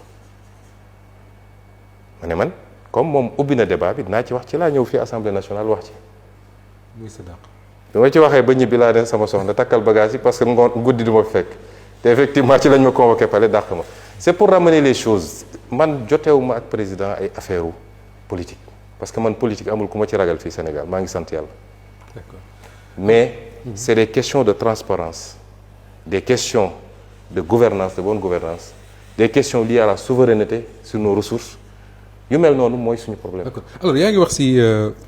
fonds bi ak lu mu war a def or dama dégg sànq bi ngay lire le décret signé par le président Wade contresigné par le premier ministre Macky Sall xaw ma man maa comprendre mais on parle d'un programme spécial pour la Casamance. lan moo tax ñu bëgg ko tuddee maintenant des fonds politiques nga mën ko utiliser jox di ci def leneen lu bokkul ak li nga xam ne moom la ñu wax ci décret bi. non li ñu ci def yëpp day am lien avec ça. d'accord parce que aujourd'hui dans les missions qu'on fait dans le travail qu'on fait on a besoin d'outils pour travailler. on a besoin de moyens pour travailler am na yoo xam ne nécessité la yoo xam ne mën nga ko soxla pour liggéey li nga war a liggéey donc mais comme les fonds ne sont soumis à aucune justification foofu laa amee solo tey suñu installé woon la commission bi ñu bëgg fii ne léegi dañuy justifier problème dootul amati et dans la loi on a dit le président ne gère plus les fonds il fait un décret de répartition encore que li ma demandé wu ma ko ci fonds boobu je t'ai dit qu'à la primature on a 3 fonds on a le fonds d'aide le fonds de secours et les aides et secours ces 3 fonds quand on dote vous voyez là quand on dote les lignes le fonds d'aide le fonds de sécurité et aide et secours boo leen boolee 270 millions 2 milliards 100 et 540 millions mooy les 2 milliards 900 donc c'est 3 types de fonds donc li ñuy demandé dañ koy dugal fii wala fële dans l'un de ces fonds mais moi je me suis toujours évertué à ce que chaque centime soit justifié. D'accord. léegi li gën a jaaxal nit ñi mooy ci benn période yaa ngi doon tëkku képp koo xam ne dafa wax ne da nga am fonds te gis nañ ne si mujjantal ga yow ci sa bopp yaa ko révélé ndax loolu dafa amoon stratégie amalgame la dafa am ñu ne il a 7 milliards de fonds ma tëkku ne ku fi waxaat ni am naa 7 milliards de fonds ñu digaale ko parce que xam nga c'est un moyen peut-être dañoo jaawale woon sama fonds ak fonds présidence de la République c'est moins l'existence de fonds que le fait que ñu may allouer des montants yoo xam ne man awma ko peut-être ci wax ji détaillé wu ma wala eggu ma mais des gens sont sortis ici ils disent il a 7 milliards de fonds ba def calcul ne c'est tant par jour qu'il dépense tant par semaine qu'il dépense. Oui. C'était ça le débat. léegi lu weesu fonds politique yi am na tamit ci lu ñu la doon xaaree ci appel à candidature yi ci rationalisation yenn agence yi mu nekkoon liggéey boo tàmbali woon waaye dafa mel ni ne léegi dafa taggatémbe. dañ ma dàq balaa ma koy yeggali su ngeen seetee conseil des ministres mais ndax li nga ci am taxawaay. su ngeen seetee conseil des ministres tout le travail avait été fait pour la rationalisation des agences les services qu'il faut supprimer les services qu'il faut fusionner lépp pare na on avait donné rendez-vous au mois de juin pour finaliser génne lépp malheureusement avant le mois de juin moi j'ai quitté là-bas mais l'administration est à une continuité te ki fa nekk premier ministre bi may door liggéey bi moom moo ne woon sama secrétaire général donc xam na ko lu ñu togg nag ba mu ñor des lu dul yàq wax dëgg yàlla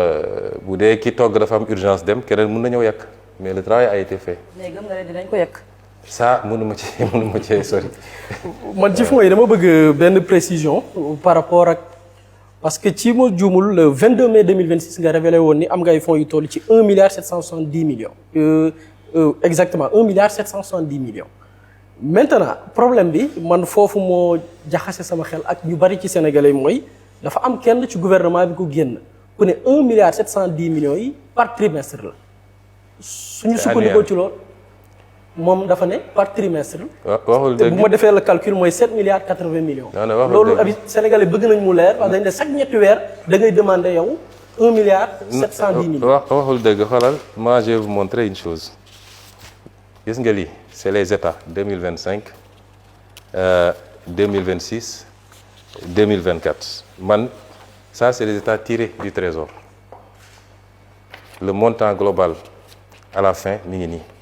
li ma annoncé moo fi nekk et vous voyez que rubrique par rubrique à chaque fois qu'on fait une sortie on a dit fan la dem donc c'est pas trimestriel c'est pas mensuel c'est même pas semestriel c'est annuel désintoxication bi nekk ci dëkk bi parce que dañu toll foo xam ne man duma dem parce que ça sert à rien ngay dem naan maa ngi yóbbu nit ñi justice bis bu ne nit xëy wax lu toll ni àdduna ci Ousmane Sonko mais jaru ko parce que da nga koy may buzz te du mujj fenn dañ koy jàpp yóbbu bàyyi ko mu dem donc c'est pas la peine mais lii Cheikh Diba mooy ministre des finances je le mets au défi na génn mu weddi ni man chiffres yi ma joxe nii du lii mooy lu baax c'est pas mensuel c'est pas trimestriel c'est pas semestriel c'est annuel mu ngi nii te chaque centime je t'ai dit je l'ai vérifié ligne par ligne et je suis le seul à l'avoir fait na keneen génne bosam te am na ñu nekk boor bële nekkoon nañ fi premier ministre ay président ngi fi ay presque premier ministre yépp a ngi fi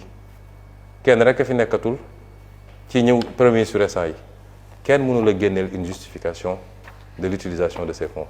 personne. Et déclaration de patrimoine bi parce que votre patrimoine fait l'objet de beaucoup de spéculations maanaam ci kalam li ñu ciy wax dafa bëri Ousmane Sonko am na lii Ousmane Sonko am na lële. amiin ndax sa patrimoine dafa am yow loo ci nëbb bëggoon nañu ko xam ak ndax aujourd'hui da ngeen a xaar ba le président de la République ne nañu étendre la déclaration de patrimoine rendre ko public ci njiitu pencum ndaw réew bu Sénégal ak njiitu primature pour que ngeen plié wu ci. le débat mooy est-ce que président dafa xaar ba ñu imposer ko pour mu accepter ni dina déclarer à la sortie te dañ ko publier parce que bu ñu escamoter il faut commencer ci cosaan bi cosaan mooy lan mooy ñan ñoo jël initiative loi bi doo tëb ci ki def amendement su loi amuloon amendement du am donc député yi ñoo jël initiative de la loi ne président de la République dafa war a déclarer à l'entrée et à la sortie te ñu publier ko constitution dafa noonu dina déclarer à l'entrée ñu publier ko ne fàtte wax ni dina déclarer à la sortie déclaration nag balaa muy am solo nga déclarer à l'entrée et à la sortie ñu jël initiative yi dans le cadre d'une réforme de la constitution beaucoup plus globale moom mu def recours conseil constitutionnel cassé député yi ne du ñu bàyyi parce que lii engagement électoral la programme engagement électoral loolu moo ci nekk leneen newu ci wax ñu woon ni Massamba ak Mademba dañ ne woon président dina déclarer à l'entrée et à la sortie nit ñi reprendre ko dugal ko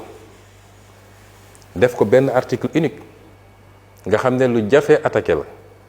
mu dem peut-être ci ñàkk pexe ñu ne d'accord nañu mais nañ ci dugal premier ministre et président assemblée nationale gars yi ne leen d'accord nañ parce que yaakaar nañ suñ ko waxee dañ naan non non non buñ ko def ñu ne leen d'accord nañ ci dugal sax yeneen institution yi wala sax nañu modifier loi bi ne toutes les déclarations de patrimoine dañ ko publier parce que déclaration de patrimoine dañ ko def ñaar dañu jël le président de la République parce que suñu système moo mel noonu pourquoi c'est seulement le président de la République qui prête serment devant le Conseil constitutionnel pourquoi président de l'Assemblée nationale du ko def te muy deuxième personnalité pourquoi keneen ak keneen du ko def président dafa doon lu spécifique moo tax ñu réserve ko régime spécifique léppam ñu yóbbu ko ci constitution bi léppam ñu yóbbu ko ci constitution bi ñeneen ñi ñu yóbbu leen ci yeneen loi ñeneen ñi dañuy déclarer à l'entrée et à la sortie ma leeral foofu man musuma raté sama déclaration bi may nekk maire déclaré na bi may nekk premier ministre déclaré na bi may nekk assemblée nationale musuma raté déclaration sama déclaration mi ngi fii OFNAC man awma lu may nëbb su loi ne woon OFNAC day publier dina publier loolu question de loi la te gëm naa ni nañu modifier loi bi parce que bëri na ay yuñ à la pratique bëri na yoo xam ne amaana waa OFNAC ñoom seen bopp gis nañu ni problème am na donc loi boobu dinañ ko modifier li jaadu woon mooy la ñuy modifier ci président nañ ko modifier ci constitution bi les députés étaient en train de travailler pour li ñuy modifier pour les autres ñu modifier ko ca loi wu déclaration de patrimoine pour les autres loolu moo jaadu woon mais ñoom jàppoon nañ ni bu ñu nee na ñëpp déclaré rek ñun dañ naan comme peut-être dañoo am lu ñuy nëbb nañu tëj ñu leen ay wax tout de suite d'accord nañu kon à partir de maintenant ñaari waratul am recours warul am parce que loo xam ne ñëpp dëppoo nañ ci exécutif ak majorité bi kon recours warul am président warul def recours majorité parlementaire du ko def et j'espère que opposition bi du ko def parce que gisuma ban intérêt la am pour def ko. annoncé nañ une saisine du conseil constitutionnel par le premier ministre. gisaguñu ko parce que suñu saisiree conseil constitutionnel daf may bind. ba àjjuma bi may jóge fii jotuma une correspondance du conseil constitutionnel mais saisine warul non loolu c'est sur les fonds spéciaux. oui les fonds spéciaux. mais c'est pas pour lii exactement. donc dama ne recours warul am te ñoom xam nañu seeni pexe. même bu ñu deful recours mun nañu jaare ci yenn député opposition yi ne leen def leen recours xam nga defoon nañ ko ci sama réintégration fii mais recours warul am benn dem référendum warul am te moom président neen day dem référendum léegi yow da ngay woo peuple bi ne leen lan est-ce que d'accord ngeen man ak président assemblée ak premier ministre ñu déclarer suñu patrimoine à l'entrée et à la sortie te ñu publier ko loolu di nga ci woote référendum def ci 10 milliards ou 15 milliards. mais bu ñu dee def référendum du loolu kese peut-être y aura d'autres questions. oui mais bii lu ñu voté la ba pare yàqul beneen référendum bu ñëw mais bii voté nañ ko ba pare te sera voté à la majorité absolue donc ñaar yooyu waratul am ku ko def rek mooy yaa ngi bëgg a tappale. d'accord maintenant man sama patrimoine amuñu dara luñ ciy nëbb sama patrimoine mooy li gën a transparent xam naa ni ça fait fantasmer beaucoup de gens ndeysaan loolu ñu ngi koy wax. tey su ñu ne woon OFNAC am na habilitation pour publier mon patrimoine mën nañ ko publier man amu ci problème je ne suis pas riche daanaka dara aw ma ko pauvre non plus. je suis pauvre même je suis pauvre de. nee nañ dafa bëri. dara aw ma ko man sama patrimoine ma wax la fii sama salaire moo ci nekk salaire bi ñuy fay fii ma bloqué woon ko te amoon ci yéene bu eggee benn montant ma jox ko les victimes loolu moo nekk ci sama patrimoine kër gi ma am fii cité kër góor gi yéen ñëpp xam ngeen ni dama ko joxe donation samay soxna ak samay doom dem devant notaire ñu def ko ñu dem muté ko au niveau des impôts et domaines benn kër googu laa am te signalé naa ko ci sama déclaration de patrimoine mais nekkul sama tur am naa ñaari sagaru oto yu ma déclaré man sama patrimoine loolu la aw ma ay milliards aw ma ay centaines de millions yàlla bi ma tiim loolu mooy fantasme loolu nit ñi nag jàppal bàyyil Ousmane ak léegi mënoon naa ko génne d'ailleurs man publié woon naa sama déclaration de patrimoine en temps je me suis appauvri même bi ñu ma dàqee fonction publique 2016 dama publier sama dama ne leen nag ku mun a génne lenn lu wuteeg li ma wax nii kenn ku ko mun a génne rek j'arrête la politique est-ce que tey ba tey kenn génne na ko. d'accord alors te li ma wax nii je les lance un défi dañu dem génne leneen lu Ousmane Sonko am bëgg naa nag am ay milliards moom wax dëgg yàlla waaye ci ngor ak njub parce que dama bëgg dimbale ay nit jaamu ci yàlla su ma sañoon dina am alal bu bëree bëri waaye yàlla mayu ma ko pour le moment. mais maa ngi dund alhamdulilah. am na ay questions yu bari yu des suñu kanam te waxtu mi ngi ñuy dàq bu baax a baax ñu bëggoon wax ci wàllu dette relation Sénégal ak FMI ak renégociation yi ñu fi annoncé woon ñu ci wàllu yenn am yi réew mi am les ressources naturelles. alors am na ñu bari ñu jàpp ne diggante Sénégal ak FMI ak Banque mondiale fan yi ñu ngi commencé di jëflante wala boog ñu ngi jëm ci yoonu jëflante am ñu jàpp ne Ousmane Sonko bokkoon na ci li nga xam ne mooy facteur de blocage. lan ngay tontu ñooñu leen. waaw newoon nañu Ousmane Sonko moo tere nit ñi liggéey Ousmane Sonko dem na depuis 3 mois gisaguma ñu lancé fi dara. Banque mondiale moo fi ñëw Banque mondiale yàgg na fee ñëw man ñaari at yi ma nekk premier ministre recevoir naa Banque mondiale 3 reprises moom monsieur Diagana mi ko jiite di ku baax nag ku bëgg Sénégal ndax fii la jàngee suñu mbokk mauritanien la mais fii la jàngee. bëri fi ay mbokk bëgg Sénégal bëgg jàppale Sénégal ma koy rendre hommage ici lii ñu wax nii yépp ku dem seetaan en février 2026 yàggul su ngeen seetee di ngeen gis image bi ma koy recevoir moom toute la délégation de la Banque mondiale lii lépp dañ ko waxtaanoon ba tënk ko Banque mondiale musul dem FMI moo suspendre programme Banque mondiale suspendrewul benn programme li ñu annoncé nii ku amul loo teg ci table bi mooy jël loolu di ko annoncé Diagana bi mu ñëwee ànd ak délégation dañu waxtaan bi ñuy doog a toog ñu ne ko ñun de am nañu ay priorité am na ay projet parce que Banque mondiale du joxe xaalis Banque mondiale ay projet lay financé ñu ne ko am nañu ay projet yoo xam ne dañu bëgg a xool nu ñu koy tëggaatee parce que bokkul ak suñuy priorité am ay projet yu bees yu ñu bëgg a dugal donc bëgg nañu yenn enveloppe yi ñu réorienté ko mais ils nous ont dit ça ne tient qu'à vous parce que yéen a xam seeni priorité ñu commencé ci liggéey boobu avec le ministère de l'économie ministère des finances ainsi de suite ñëw nañ fi ñetti yoon ma recevoir leen bu ci mujjee février bii la kon dara beesu fi dara changé wu fi en réalité le vrai problème mooy li ñu bëgg ñoom programme avec FMI parce que looloo bloqué réew mi c'est pas une histoire Banque mondiale mosul dem Banque mondiale daan toog sax ñu am ñoom ay pays fu mel ni Bangladesh ñu annulé fa ay programme dañ may yégal ne ma Sénégal na gaaw dugal dossier parce qu'il y a des crédits yu ñu annulé feneen dañ ko war a dugalaat Sénégal ils ont toujours été là dara beesu fi maintenant nag xam nga dafa am ñu doon dem ci nopp président naan ko nañu waaw gars yi nañ commencé liggéey bi nañu lancé projet yi waa ji mooy bloqué ñooñu poste la ñu bëggoon léegi am nañu poste yi du ma leen tudd mais xam nañ seen bopp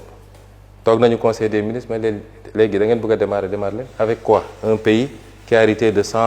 plus de 119% de taux d'endettement qui utilise plus de 75% de ses revenus pour payer des dettes ñu nekk ci jafe-jafe yu kenn xamul nga ne da ngeen di démarrer léegi démarrer leen man de jóge naa fa depuis ñetti weer lan la ñu démarrer brique sax tegaguñ ko parce que peuple da nga koy wax dëgg mandat bi c'est pas le mandat des gros chantiers mandat bi mandat wu rattraper li ñu fi yàq la ak le bilan immatériel mooy les questions de justice de transparence jubal jubbanti mandat bi mandat boobu la leneen loo ci mën a def nga commencé ko mais ku la ne mun naa def des choses extraordinaires ci mandat bi mooy boo moytul dina dem jaay Sénégal ci bailleurs yi jël engagement ñi fi nekk li ñu defoon parce que li andi surendettement caché bi dette cachée léegi déggatoo leen ñu coow question de sémantique la bor bu jaarul assemblée nationale ñu voté ko bor bu ñu nëbb la te loolu am na fi kenn weranteetu ko bor boobu li ko andi mooy bëgg a def ay bilan tout de suite pour am 3e mandat foog ma yëkkati ay immeuble Diamniadio foog ma def BRT foog ma def train foog ma def lii te sa capacité mayu la ko nga ne il faut ma leb mais pour ma leb il faut ma traficoter les chiffres loolu moo ñu andil bor bi ñuy tuddee bor cassé quand j'ai parlé de dette odieuse ñu bëgg la xam foofu une dette cachée est a priori une dette odieuse mooy da nga ko leb te leboo ko ci turu Sénégal te une bonne partie dugal nga ko foo xam ne mënuñu ko retracer c'est ça la dette odieuse. ñaar yooyu c'est pas incompatible man damay toog ba si ma ne suñu gars yi est-ce que demoon nañu école sax wala mauvaise foi rek moo leen jàpp ak bugg a jaxase xelu Sénégalais yi. donc ci condition yooyu dañoo nekk ci refondation de l'État du Sénégal de ses fondamentaux ñooñu dem naan ko waa ji moo lay bloqué man dem na ñetti weer a ngi nii ça va de mal en pire te suñu buggee dugg ci yenn yi dinañ nangul FMI loo xam ne baaxul ci réew mi dinañu nangul ay bailleurs loo xam ne baaxuñu ci réew mi dinañu tayle ay intérêt Sénégal pour bugg a coûte que coûte def man bi ma ñëwee dama leen ne peuple mooy jël destin en main man peuple Sénégal laa gëm su may gouverner je gouverne avec le peuple du ma gouverner ak ay bureaucrates yu tëju yor seen chiffre kese di déglu waa bitim réew loolu benn pàcc bu ndaw la ci liggéey bi mais peuple mooy jël destin en main te man lu ma am peuple Sénégal moo ma ko may bi ñu ma bëggee faagaagal dama ne delloo naa sama bopp yàlla ak peuple sénégalais moo taxaw su doon loolu du ma nekk fi kon su ma ñëwee ba egsi naa gouverner avec le peuple il faut casser avec un certain élitisme bureaucratie tëju 17 millions de Sénégalais xamuñu lan moo xew nga tëj ay nit kii naan la man expert la en ceci expert la ceci balaa may dee ñu ne technocrate lu yàqu technocrate ko yàq da ngay gouverner avec ton peuple looloo tax ma def yenn yi ma ne je vais demander au peuple de faire des sacrifices parce que peuple Sénégal pare na pour def sacrifice pour son peuple pour son bien la preuve bu ñu leen wooyee ci diine ñu yëkkati dem joxe seen daayira dem joxe seen tarixa dem joxe seen diine ak diine bu mënti nekk parce que gëm nañu loolu mais tant que ñi ngi jàpp ni ñi jiite boo dugalee sa xaalis ñoom dañ koy damm seen poste defee ko leneen est-ce que dinañ joxe ma ne donc on va demander au peuple de faire des sacrifices j'ai fait le PRES le plan de redressement économique et social génne des sources de financement additionnelles ñu war koo jëlee ci ay l'impôt taxe yu bees yu mel ni ci les jeux de hasard ñu ne nañu fexe ba du ñu laal li Sénégalais yi soxla ceeb diwlin courant leneen ak leneen mais les jeux de hasard sàngara si cigarette bi et cetera mun nañ ci def ay taxes supplémentaires ak yeneen lu mel ni transfert d'argent yi ñu ne nañ ci comp as tuut rek te loolu du pour toujours bu ñu ko defee fii ak 2028 dinañu am benn stabilité bu ñuy permettre yenn taxes yi ñu annuler ko mais dama ne woon mënuma demander au peuple des sacrifices te ñaar yi amul bi ci njëkk mooy justice na am ñi yóbbu peuple bi fii il faut ñu layoo ko justice tey ñooñu la ñuy protéger ci réew mi ñaareel bi mooy ñun ñii di jiite il faut que ñu doon ay royukaay moo tax tous ces débats là sur la déclaration de patrimoine sur le contrôle des fonds politiques c'est malsain parce que noo bëggee peuple bi nga demander ko des sacrifices ba pare yow mu gëm ni yow yaa ngi bëgg a te am na lu ma fàtte woon sax gis nga bi ma déposé sama projet de loi may nekk premier ministre président bi ñu waxee mu expliqué dama ko ne président gis nga peuple bi yow 4 millions 800 ngay fay ko man 4 millions 500 est-ce que jaadu na ñu dénk nit lu toll ni réew di ko fay 4 millions 800 les anciens présidents 9 millions la ñuy fay ko le président en activité 4 millions 500 lay fay ko ma ne ko est-ce que xam nga li tax ça ne pose problème à personne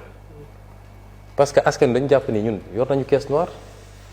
boo xam ne ay milliards la kon soxlawul sax ñu ñuy fay salaire mais bu ñu jàllale woon loi bu wane ni caisse noire amatul askan wi na d'accord ni président war nañ ko fay lu ko jar ma dem liggéey sur un projet de loi pour la rémunération du président de l'Assemblée nationale des ministres ainsi de suite ma ne ko suñu jàllalee lii peuple bi mun na d'accord ñu réévaluer la rémunération des plus hautes autorités mais loolu parenthèse la woon dama ko fàtte woon préciser donc presse bi ma ko defee ma ne léegi pour ñu demander au peuple des sacrifices il faut que ñun ñu njëkk a wone exemple yi mais peuple bu toogee gis ni boobu ba léegi ñu ngi leen naan dafa am ñu leb xaalis bu dul jeex nëbb ko ba tey moo tax Sénégal yi mënuñoo nooy te amul kenn kuñ ci jàpp ne kii moo ko def 2 ans plus tard amul kenn ku ñu ne kii mooy responsable bi pire encore ñu bëgg koo effacer pour des raisons politiciennes mooy nu may def ba récupérer diw parce que soxla naa base politique peuple boobu ban sacrifice lay defal du ko def. ma ne leen aussi nañu liggéey ci li nga xam ne mooy suñu capacité ma sant le ministre de l'économie Abdourahmane Sarr le ministre des finances may leen pour les opérations financées sur fonds extérieurs ak opérations yi nga xam ne budget bi moo ko financé nañu génne tous les projets non essentiels ñu teg ko de côté. sama avant dernière réunion moo organisé primature c'était ça pare woon nañ ko bu ko defee mon objectif c'était de dégager une marge budgétaire de 1000 milliards 1000 milliards yooyu dañ ko waroon réorienter sur des projets à haute intensité de main-d'œuvre li ñuy wax les IMO ñu orienté ko ci loolu pour relancer l'économie un peu. Ensuite li nga xam ne mooy les actifs Sénégal dañoo bëri actifs l'État mais am na loo xam ne du rôle état warul gérer autoroute état warul gérer ay port wala ay CICE et cetera mun nañ trouver un moyen les actifs yi ñu am ñu valoriser ko daat koy am ouverture vers le privé et de préférence le privé national mu dugal xaalis bu bëri ci ci état bi permettre ñu amortir yenn charges yi ak yenn soog yi et l'État continue à toucher ses dividendes ça on l'avait sori woon nañ ci lool ba liggéey ko ba teg donc ñun amoon nañu un plan une stratégie qui nous permettait de dépendre moins des exigences pour ne pas dire yenn saa yi yenn caprice yi nga xam ne dañ ñu koy bëgg a imposer de l'extérieur. Oui, monsieur le président de l'Assemblée nationale dañuy ñëw ci dette cachée première conférence de presse sur la question yaa ko def à vos côtés mu amoon Al Amin Lo actuel premier ministre bu Sénégal nga tuddoon ci dette cachée récemment avec nos confrères de la radio France Internationale et France 24 nga wax dette odieuse mais da nga ci teg ne jamono yooyu amoo tous les leviers nan lañ ko mën a comprendre lan ngay expliquer Sénégalais yi ci awma tous les leviers jamono jooju nga xam ne ñu ngi wax waxu dette cachée en fait li ma bëgg a foofu mooy man li ma gëm te dañ ci waxtaan lu bëri Abdourahmane Sarr mi ngi may dégg ministre de l'économie d'accord ci woon ak man nag bon ak ñeneen ministre des finances keneen ak keneen dama leen ne woon à l'impossible nul n'est tenu. Il y a une théorie internationale même si elle est rejetée par certains ni que waruñoo supporter le peuple bi loo xam ne du responsabilité parce que soo jëlee dette bi nga xam ne mooy financement extérieur yi mais responsabilité yi xam nañ ko parce que bailleur bi ñëw di joxe xaalis war na vérifier est-ce que projet bi mi ngi ci cadrage budgétaire bi est-ce que les députés du Sénégal approuvé nañu lii ba joxe autorisation état bi pour mu leb pour def lii ministre des finances ministre de l'économie kii pour l'intérieur kii pour l'extérieur amuñu droit ñoom di valider des financements yoo xam ne nekkul ci cadrage budgétaire boo xam ne ñoom ñoo ko def andi ko assemblée ñu voté ko ba ci cour suprême parce que su ñëwee dañuy yóbbu cour suprême ñu ne ko vérifier est-ce que amul problème juridique bu am le seul problème juridique bi ñu war a wax mooy cour suprême day vérifier la loi de finances initiale ou rectificative mu xool est-ce que ces crédits sont inscrits au nom de quoi cour suprême di autoriser ne gisuñu benn problème alors que c'est pas inscrit il y a une chaîne de responsabilité ma ne nag war nañu woo tous les responsables ñu ne leen pourquoi ngeen def li en méconnaissance ou en violation de la loi deuxièmement bor bi nga xam ne leer nañu c'est une dette odieuse mooy non seulement lebuñu ko ci turu Sénégal muy une dette cachée mais am na ci yoo xam ne soo lire rapport Cour des comptes y a des montants yoo xam ne kenn mënul gis fan la dugg loolu dama ne man je refuse de payer ça loolu laa doon wax j'avais pas tous les je leur ai dit on doit refuser de payer ces dettes là on me dit soo ko deful sa réputation day yàqu sur l'international les gens vont fermer tous les marchés etc etc j'ai dit non on peut s'en défendre parce que c'est une théorie boo xam ne même au niveau des instances internationales les plus élevées dañ koy wax mais leen donc man mënuma bor bu mel nii nga xam ne ñëpp am nañ ci responsabilité ki lebale ki leb ñi ko dox ñi ko waxaale ñëpp am nañ ci responsabilité ba mu des le peuple sénégalais parce que yëgul ba pare ñu ne peuple sénégalais bi yow yaa ko war a fay. D'accord. ma ne donc cette partie là man si j'avais les leviers parce que mënuma ko def en tant que premier ministre sous président de la République validé wul si j'avais les leviers ñu nangul ma ko damay seggi partie bor boobu ma ne soit du ma ko fay wala du ma ko fay léegi du sama priorité maa ngi koy teg fii ma lijjanti samay problème bu situation bi amélioré wu mun naa xool ni ma koy fay mu ànd ak nag justice ci ñu def guuta gu toll noonu c'est ça que j'étais en train de dire mais xam nga dans le cadre d'une interview de 25 minutes de mënoo développer yenn yi ñu jël ko nag yóbbu ko fu mbir mi yeggul. Monsieur le Président de l'Assemblée nationale dafa mel ni wax ju bi xoj nañu ba tax na dañuy jàll rek ci 4e thématique bi ñu tànnoon muy wàllu vie politique tey jii dafa mel ni ne Sonko nekkatul Diomaye nekkatul Sonko ndaxte président de la République taxawal na partem muy kiiraay ñu gis ñu bëri di màbbeekoo ca Pastef di dem kiiraay ndax loolu benn du nasaxal parti bi wala nekk na loo xam ne danga ko doon sóoraale. bu ñu bëggee xam ndax nas na la parti bi kay nañu woote élection yi Pastef de que gëm naa ni doole gi mu am tey amu ko woon at ci gannaaw wala ñaareet wala 5 ans ci gannaaw doole gi Pastef am tey xam nga dafa am ñaar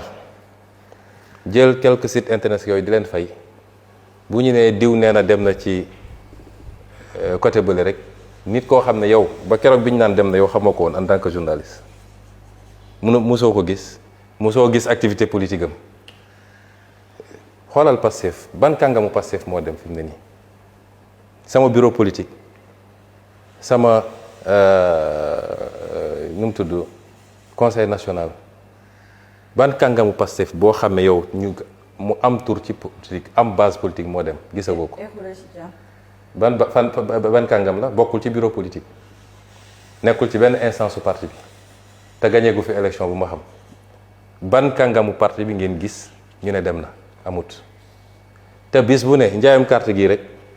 da ngay gis ñoo xam ne dañ la naa mosuma woon xalaat nit naa def politique mais jël naa décision ñëw parti politique dans quelque temps on va annoncer li ñu am ci njaayam carte bi di ngeen xam tey Pastef est le premier parti du pays sama sortie bu ndaw bu ma def rek ban leader mooy génn am juróomi nit yu ko topp gisagoo ko fi kon def de la propagande chaque jour ñu ne Massamba dem na Mademba dem na nañu woote les élections de janvier 2027 parce que en matière politique il y a que les urnes de vrai fa la ñuy xamee kenn ku nekk li nga peese ñi wóolul seen bopp nag ba ne pareeguñu ña ngay tabax ñoom la ñu war a xool seen affaire man su ma sañoon dañuy def élection anticipée dañ koy def mois de septembre wala octobre dañuy def élection bu gaaw a gaaw parce que dama waxoon ni bu may lancé le 8 novembre 2025 dama ne clarification politique fi mu ne nii pare nañ clarification politique bi clarification électorale moo des te ñun foofu la ñu bëgg a jëm Pastef du fi moroomu benn parti politique ñi ko fi njëkk a juddu bëri na ñi ko fi ëpp jaar-jaar bëri na waaye du fi moroomu benn parti politique loolu man maa la ko wax fii tey te yow sax xam nga ko. ci parti politique Pastef boobu laay des di ngi en perspective des élections locales possibilité dissolution de l'Assemblée nationale peut-être bu amee Pastef en 2022 dafa defoon le choix de compromis électoraux mun naa ko tuddee noonu par exemple il y a certaines zones Pastef dafa ko cédé à des alliés parfois mu jur sax des frustrations dans certaines zones mun na jël Grand Yoff ou bien dans d'autres localités yi nga xam ni dañu dem soutenir l'autre camp bi nga xam ni Pastef dafa wuuteeg Pastef choix bi bu defoon jox ko des alliés. Est-ce qu'en perspective de 2027 bu dee élection am na Pastef mën nañ xaar des décisions wala est-ce que selon l'expérience bi Pastef subir avec ñenn ñu mu tànnoon ñu dem rallier beneen camp dafay am un changement de paradigme par rapport au choix est-ce que da ngeen di dem vers une consultation de la base ou des primaires wala finalement bu yéen kilifa yi waree tànn ban choix ngeen di def pour que des frustrations bañ a amaat comme ni mu amee woon en 2022.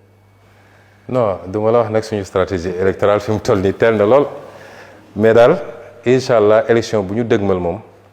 man am naa certitude ni nañ ko gagner largement stratégie bi nag teel na pour ñu ciy wax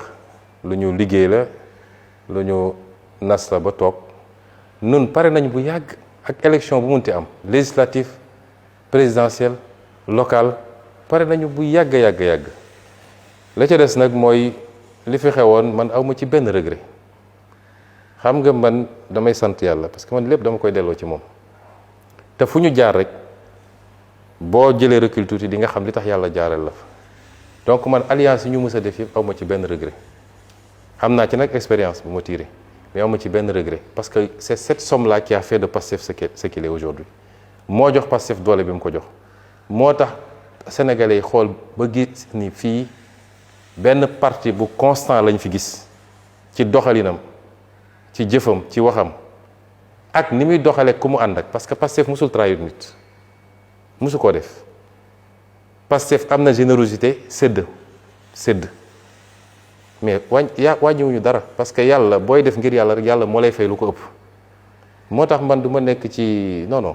maintenant on tire dem nañu élection législative en 2024 fàtte bu ko fàtte Pastef am na nu mu demee ci élection tekkiwul ni am na ñoo xam ne bokkul ci ñun te pourtant ñi ngoon ci liste Pastef gis nga fii bruit bee fi bëri rek mais 80% ou 90% ñi fi wax ñi fi yor sax ndomba tànk bu desoon lu dul dem élection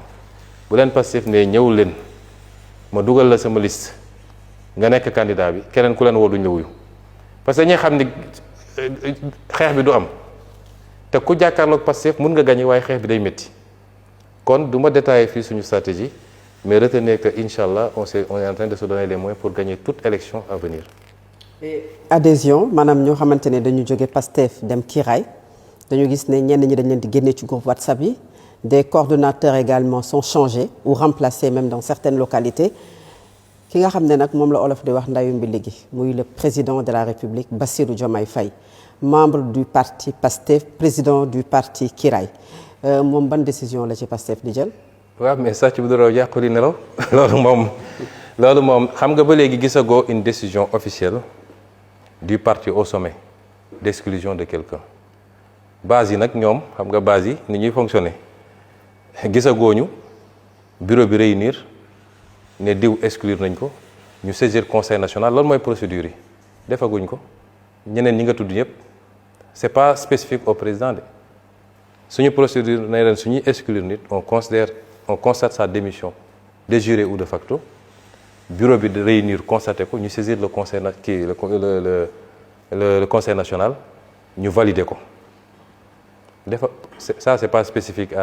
au président Diomaye ñeneen ñëpp defaguñ ko pour ñoom maintenant base bi des mécanismes conservatoires nit bu bokkatul doo ko bàyyi sa groupe WhatsApp mu dégg li ngay def di ko joxe ji ça c'est des mécanismes des trucs des mesures conservatoires certainement mais c'est pas spécifique à lui-même maintenant de facto suñu texte li mu wax mooy munoo bokk Pastef bokk beneen parti loolu suñu texte wax liñ ci war a def nag nañ ko def. Alors pour conclure cette émission parce que waxtu bi jeex na takk Ousmane Sonko fii réew mi toll jafe-jafe yi mi ngi fii assemblée nationale mi ngi ci lim nekk président de la république ma nga ca lam nekk mais est-ce que yaakaaroon ne intérêt réew mi tey mooy yow président de l'assemblée ak le président de la république ngeen toog ci jataay waxtaane réew mi ak fan la jëm ci weer yi ñu jëm. mais loolu ça dépend du président. ça ne dépend pas de moi. su dee wax institutionnellement ci réew mi institutionnellement xam nga dialogue des institutions mi ngi am tous les jours dafa am ci wàllu politique damay toog ba si ak reetaan jàpp ma ne léeg-léeg ndaje seetaan na ci dàq def naa loolu la ñuy wax xam nga opposition bi une partie de l'opposition ak président ak ñi mu ànd ak lambigolo la ñu nekk ñoom opposition bi depuis qu'on est arrivé au pouvoir dañu ne bu kenn attaqué Diomaye dañ ko diw bër bi utiliser ko pour mu dal ci Sonko mu liquider ñu Sonko bu loolu amee ba pare nag ñun ñu jàkkaarloog moom parce que ñoom gëm nañ ni moom doy leen ndékki ñoom ci loolu lañ ne woon moo tax pendant 2 ans ba tey ji sax dañu am problème léeg-léeg ñu xaw a feqatiku waaye seen problème yëpp c'est Sonko ñu ne ci ndeysaan ba jékki-jékki rek ximmilu ko gis ni waa ji mi ngay jël seeni maire ñu ne nag mbir mi doy na waar ci la ñu commencé rek di wëlbatiku ne dañ koy critiquer ak di réclamer élection ak yu kenn xamul ñun nag nous sommes au balcon comme disent les jeunes parce que ñun mun nañ ñu wàññi lu toll ni tarfatayn au contraire dañ ñoo yokk ba kenn xamul fu ñu toll actuellement léegi nag ñu ngi leen di seetaan ñoom seen biir ci cadre boobu la ñu poussé peut-être président ak yenn ci àndandoom yi nga xam ne fu ñu mës a nekk yàq rek lañ fa nekkee di ko pousse à l'extrémisme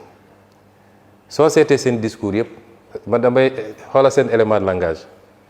ñeneen ñoom ñooy les institutions ñoo respecter les institutions soi-disant Pastef ak Ousmane Sonko respecté wuñu les institutions léegi nag ma jox la cas yu gàtt entre ki nga xam ne yaa ngi faire poser des incertitudes sur la tenue d'élection yoo xam ne date bi loi moo ko teg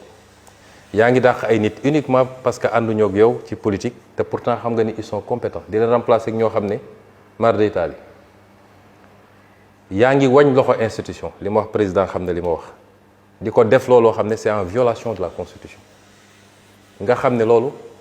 mënoon lañ la ci topp haute cour de justice bu garaaw la entre kii def loolu yépp ak ki nga xam ne li muy def yépp mu ngi ko teg dans le cadre de ses attributions constitutionnelles kan moo respecté wul constitution en réalité su nit demee nga nekk président de la République dem ba ne fi ma toog nii laa xam ni mbir mi c'est pas le peuple c'est pas les foules parce que yow amoo peuple amoo foule ñemewoo sax génn ci foule yi parce que ragal nga ñu sonkoriser la nga ne léegi mbir yi c'est pas les peuples c'est pas la foule alors que la foule moo la fal nga ne mbir mi c'est les institutions loolu foo ko dégg rek fi ñu bëgg a jëm baaxut. D'accord. mooy utiliser les institutions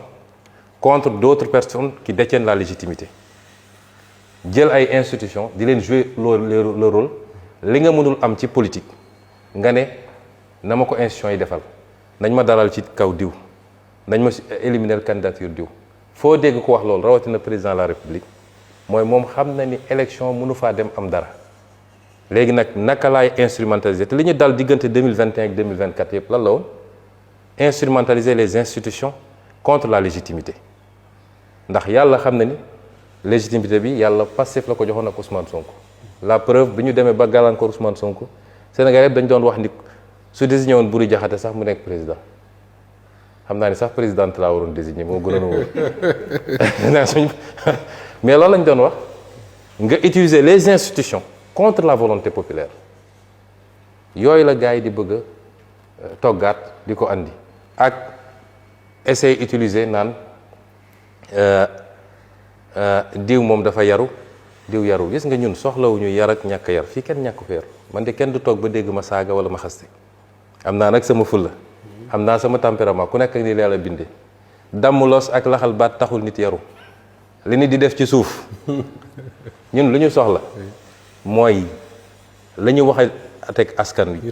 nit ku ko respecté loolu rek la ñu soxla leneen yépp ay détails la man su ma woon président boo xam ne sax day xëy di sànni ay tànk te di jëfee lu askan wi xaar ci moom ma dellu sant yàlla argument yi ñuy utiliser yépp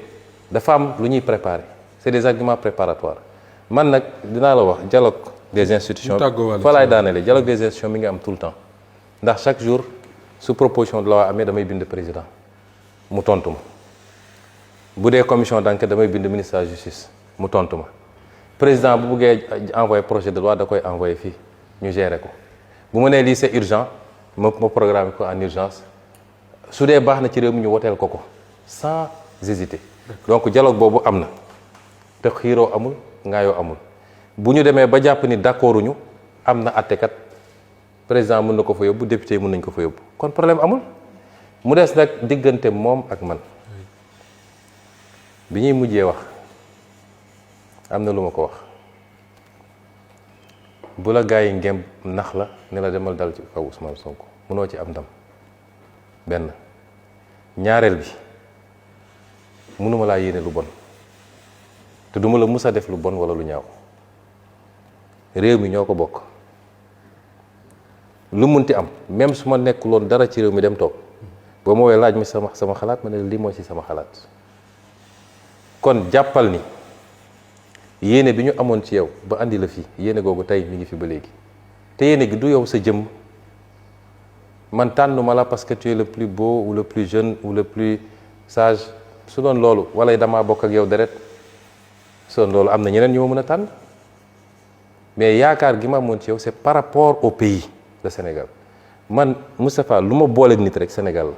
mais c'est pas des questions personnelles nit mun na taxaw fii saaga ma xas ma et cetera taluma ko kon nous restons ouverts à discuter ci li nga xam ne mooy njëriñu réew mi te li ma gëm nag man tey benn verrou moo fi des mooy Assemblée nationale parce que gars yi dañoo 2 ans yi dañoo sonnoon lu bëri li ma téyewoon nga xam ne dañ ko boot xoolal suñu hydrocarbures yi fi mu ne nii yaakaar teranga nga xam ne man maa xeex taxawal commission de renégociation ñu liggéey ci ak ministre Birame Souleye xeex ba récupérer Yaakaar Teranga nga xam ne c'est l'un des blocs les plus prometteurs te ñu moom ko à 100%. ñu am lu ñu monté ak waa Petrosen Aline Gueye def ci liggéey mucc ayib ñu ne bloc yi léegi dootuñu ko jël di ko jox nit ñi nga yor ko pendant 25 ans 30 ans mais dañ koy jox suñu compagnie nationale moom mu def montage am essayer lever une partie des fonds out des partenaires techniques société turque seen dernier bloc bi ñu am noonu la ñu def tey soo amee sa bloc téye ko essayer mobiliser des fonds mun nga am ku lay defal forage mun nga am ku lay defal plateforme mun nga am sax koo xam ne après moo la koy gérer les pays Qatar ak ñoon la ñuy def ñun rek ñooy jël suñu bloc jox ko nit pendant 25 ans 30 ans ñu ne loolu léegi dootuñu ko def waa Petrosen liggéey ci schéma bu baax bi ma jógee primature ñu ñëw commencé ko jalgati ne léegi ñoom dañoo yàkkamti dañuy ut benn partenaire jox ko bloc bi Sénégal am ci entre 30-35% et 40%. Petrosen ñu génne ko ci lépp loo xam ne offshore bi la yóbbu ko ci onshore barki démb am na proposition de loi bu ma jot ay député bind ko envoyé naa ko président tontoogul proposition de loi bi dañu ne député yi ko bind dañ njëkk a dugal proposition de loi ne désormais le contrat pétrolier bu ñu ko signé ba pare dañ koy indi assemblée nationale pour assemblée nationale voté ko ñu andil ma ko toog tuuti dellu si waat ne ma bon lii suñ ko defee ñoom dañuy bañ dañ koy yóbbu conseil constitutionnel léegi nañu bàyyi président mooy approuvé par décret loolu moo ne ci texte bi mais ñoom ñu andiwaat beneen projet de loi ne entre la signature du contrat et l'approbation par voie de décret contrat bi dañ koy andi fii assemblée mu am débat en plénière non suivi de vote mais au moins ñu def débat peuple bi xam dans quelles conditions on donne ces envoyé naa ko président tontu xanaa kay loolu war nañ ko mën a nangu. D'accord. C'est le minimum service minimum la donc nous sommes prêts li nga xam ne mooy njëriñu réew mi ñu waxtaane ko mais li ma gëm man pendant 2 ans dañu dem ci nopp waa ji ne ko waa ji da lay bloqué waa ji moo tere bailleurs yi ñëw waa ji day lor ñi sa fa tey waa ji ba ni ma fa jógee système bi yépp dellu si waat nag foog ni mën nañ jël la ñu pertoon ci 2 ans yi benn bastion moo fi def mooy assemblée nationale moo tax ak lu munti am même en cas de dissolution sénégalais yi bu dee 130 députés lañ joxoon parce que dañ ko war a jox 140 parce que li mun a muccal Sénégal fii ak 2029 wallaahi yàlla mi ma tiim moo tax ma dama ko waat mooy assemblée nationale nekk ci loxo Pastef ñu téye ko téye bu dëgër bis bu ñu demee ba assemblée nationale rek ci Pastef réew mi dinañ koy yàq ci lu raw liñ doon xeex avant. jërëjëf nañ ko yàq yaxeet. jërëjëf Ousmane Sonko ñu bàyyi la nga tàggoo. waaw maa ngi leen di gërëm xam naa ni entretien bi xaw naa gudd mais c'était un exercice important pour faire le tour de la question et nous restons ouverts ñun lu ñu am communication moo ñu ko may presse bi am benn problème ak ñoom peut-être y a des considérations yoo xam ne mun na tax retenue am lay demee mais ñun amuñu benn problème nous sommes là pour communiquer avec le peuple à travers tous les leviers man amu problème communication su ma doon damay def live sama page Facebook sax Sénégal yëpp dina ko seetaani ji mais je loue le travail et la qualité du travail des journalistes que vous êtes toute la presse. L'Assemblée nationale reste une maison ouverte c'est la maison la plus fréquentée par la presse. Absolument. Aussi bien les plénières man sama bureau ça reste ouvert waxtam sénégalais yi ni fa laa bëgg a daanele yii suñu yitte la souveraineté moom sa bopp nag lu ñuy tabax la du luy jóge ci asamaan tous les fondamentaux yi ñu doon posé ci 2 ans yi ci loolu la transparence li ñëpp bokk ñu fexe ba gérer ko ci nu leer nañ ba kenn du ci jël lu mu ci moomut yooyu ay yitte la ci ñun c'est le fondement de notre combat politique te nag suñu bëggee Sénégal baax réew mu sa baax foofu la jaara ça ne s'invente pas ça ne se réinvente pas kon ñu ngi woo Sénégalais yi ci loolu te di continuer insister ci jàmm wax naa ko samay militants wax naa ko Sénégalais yi provocation yi dina bëri lool parce que nit ñi ragal nañu Pastef ragal boo xam ne ci wàllu élection jàpp nañ ni fii ak ñuy egg élection il faut ñu ut nu ñu créer conditions yu amoon entre 2029 et 2023 ay li ci gën a métti mooy ay nit yu soqeeku ci ñun ñooy togg loolu léegi ñun jàmm rek la ñu woote xeexuñu xuloowuñu dóorewuñu ku ñu dóor baal nañ la ku ñu saaga baal nañ la demuñu justice sax la ñu laaj rek mooy nañu dem ci élection yi sénégalais yi clarifier les choses. d'accord Ousmane Sonko président bu assemblée nationale bu Sénégal njiital Pastef ñu ngi lay gërëm bu baax a baax àndoon tey ci waxtaan wi ak Fatou Abdou Ndiaye Solo Média Fatou jërëjëf Buri Jaxate bu Xalaat TV ak Ndeye Mariam Ndiaye bu Sud FM seen rajo mbokk yi yéen ñi doon ñu déglu ci Sud FM di seetaan ci Solo Média Xalaat TV Walf TV ak toutes les autres plateformes yoo xam ne mën ngeen ci doon seetaan ñu ngi leen di gërëm bu baax a baax di leen jox dig daje ba beneen yoon incha allah rabbi jërë ngeen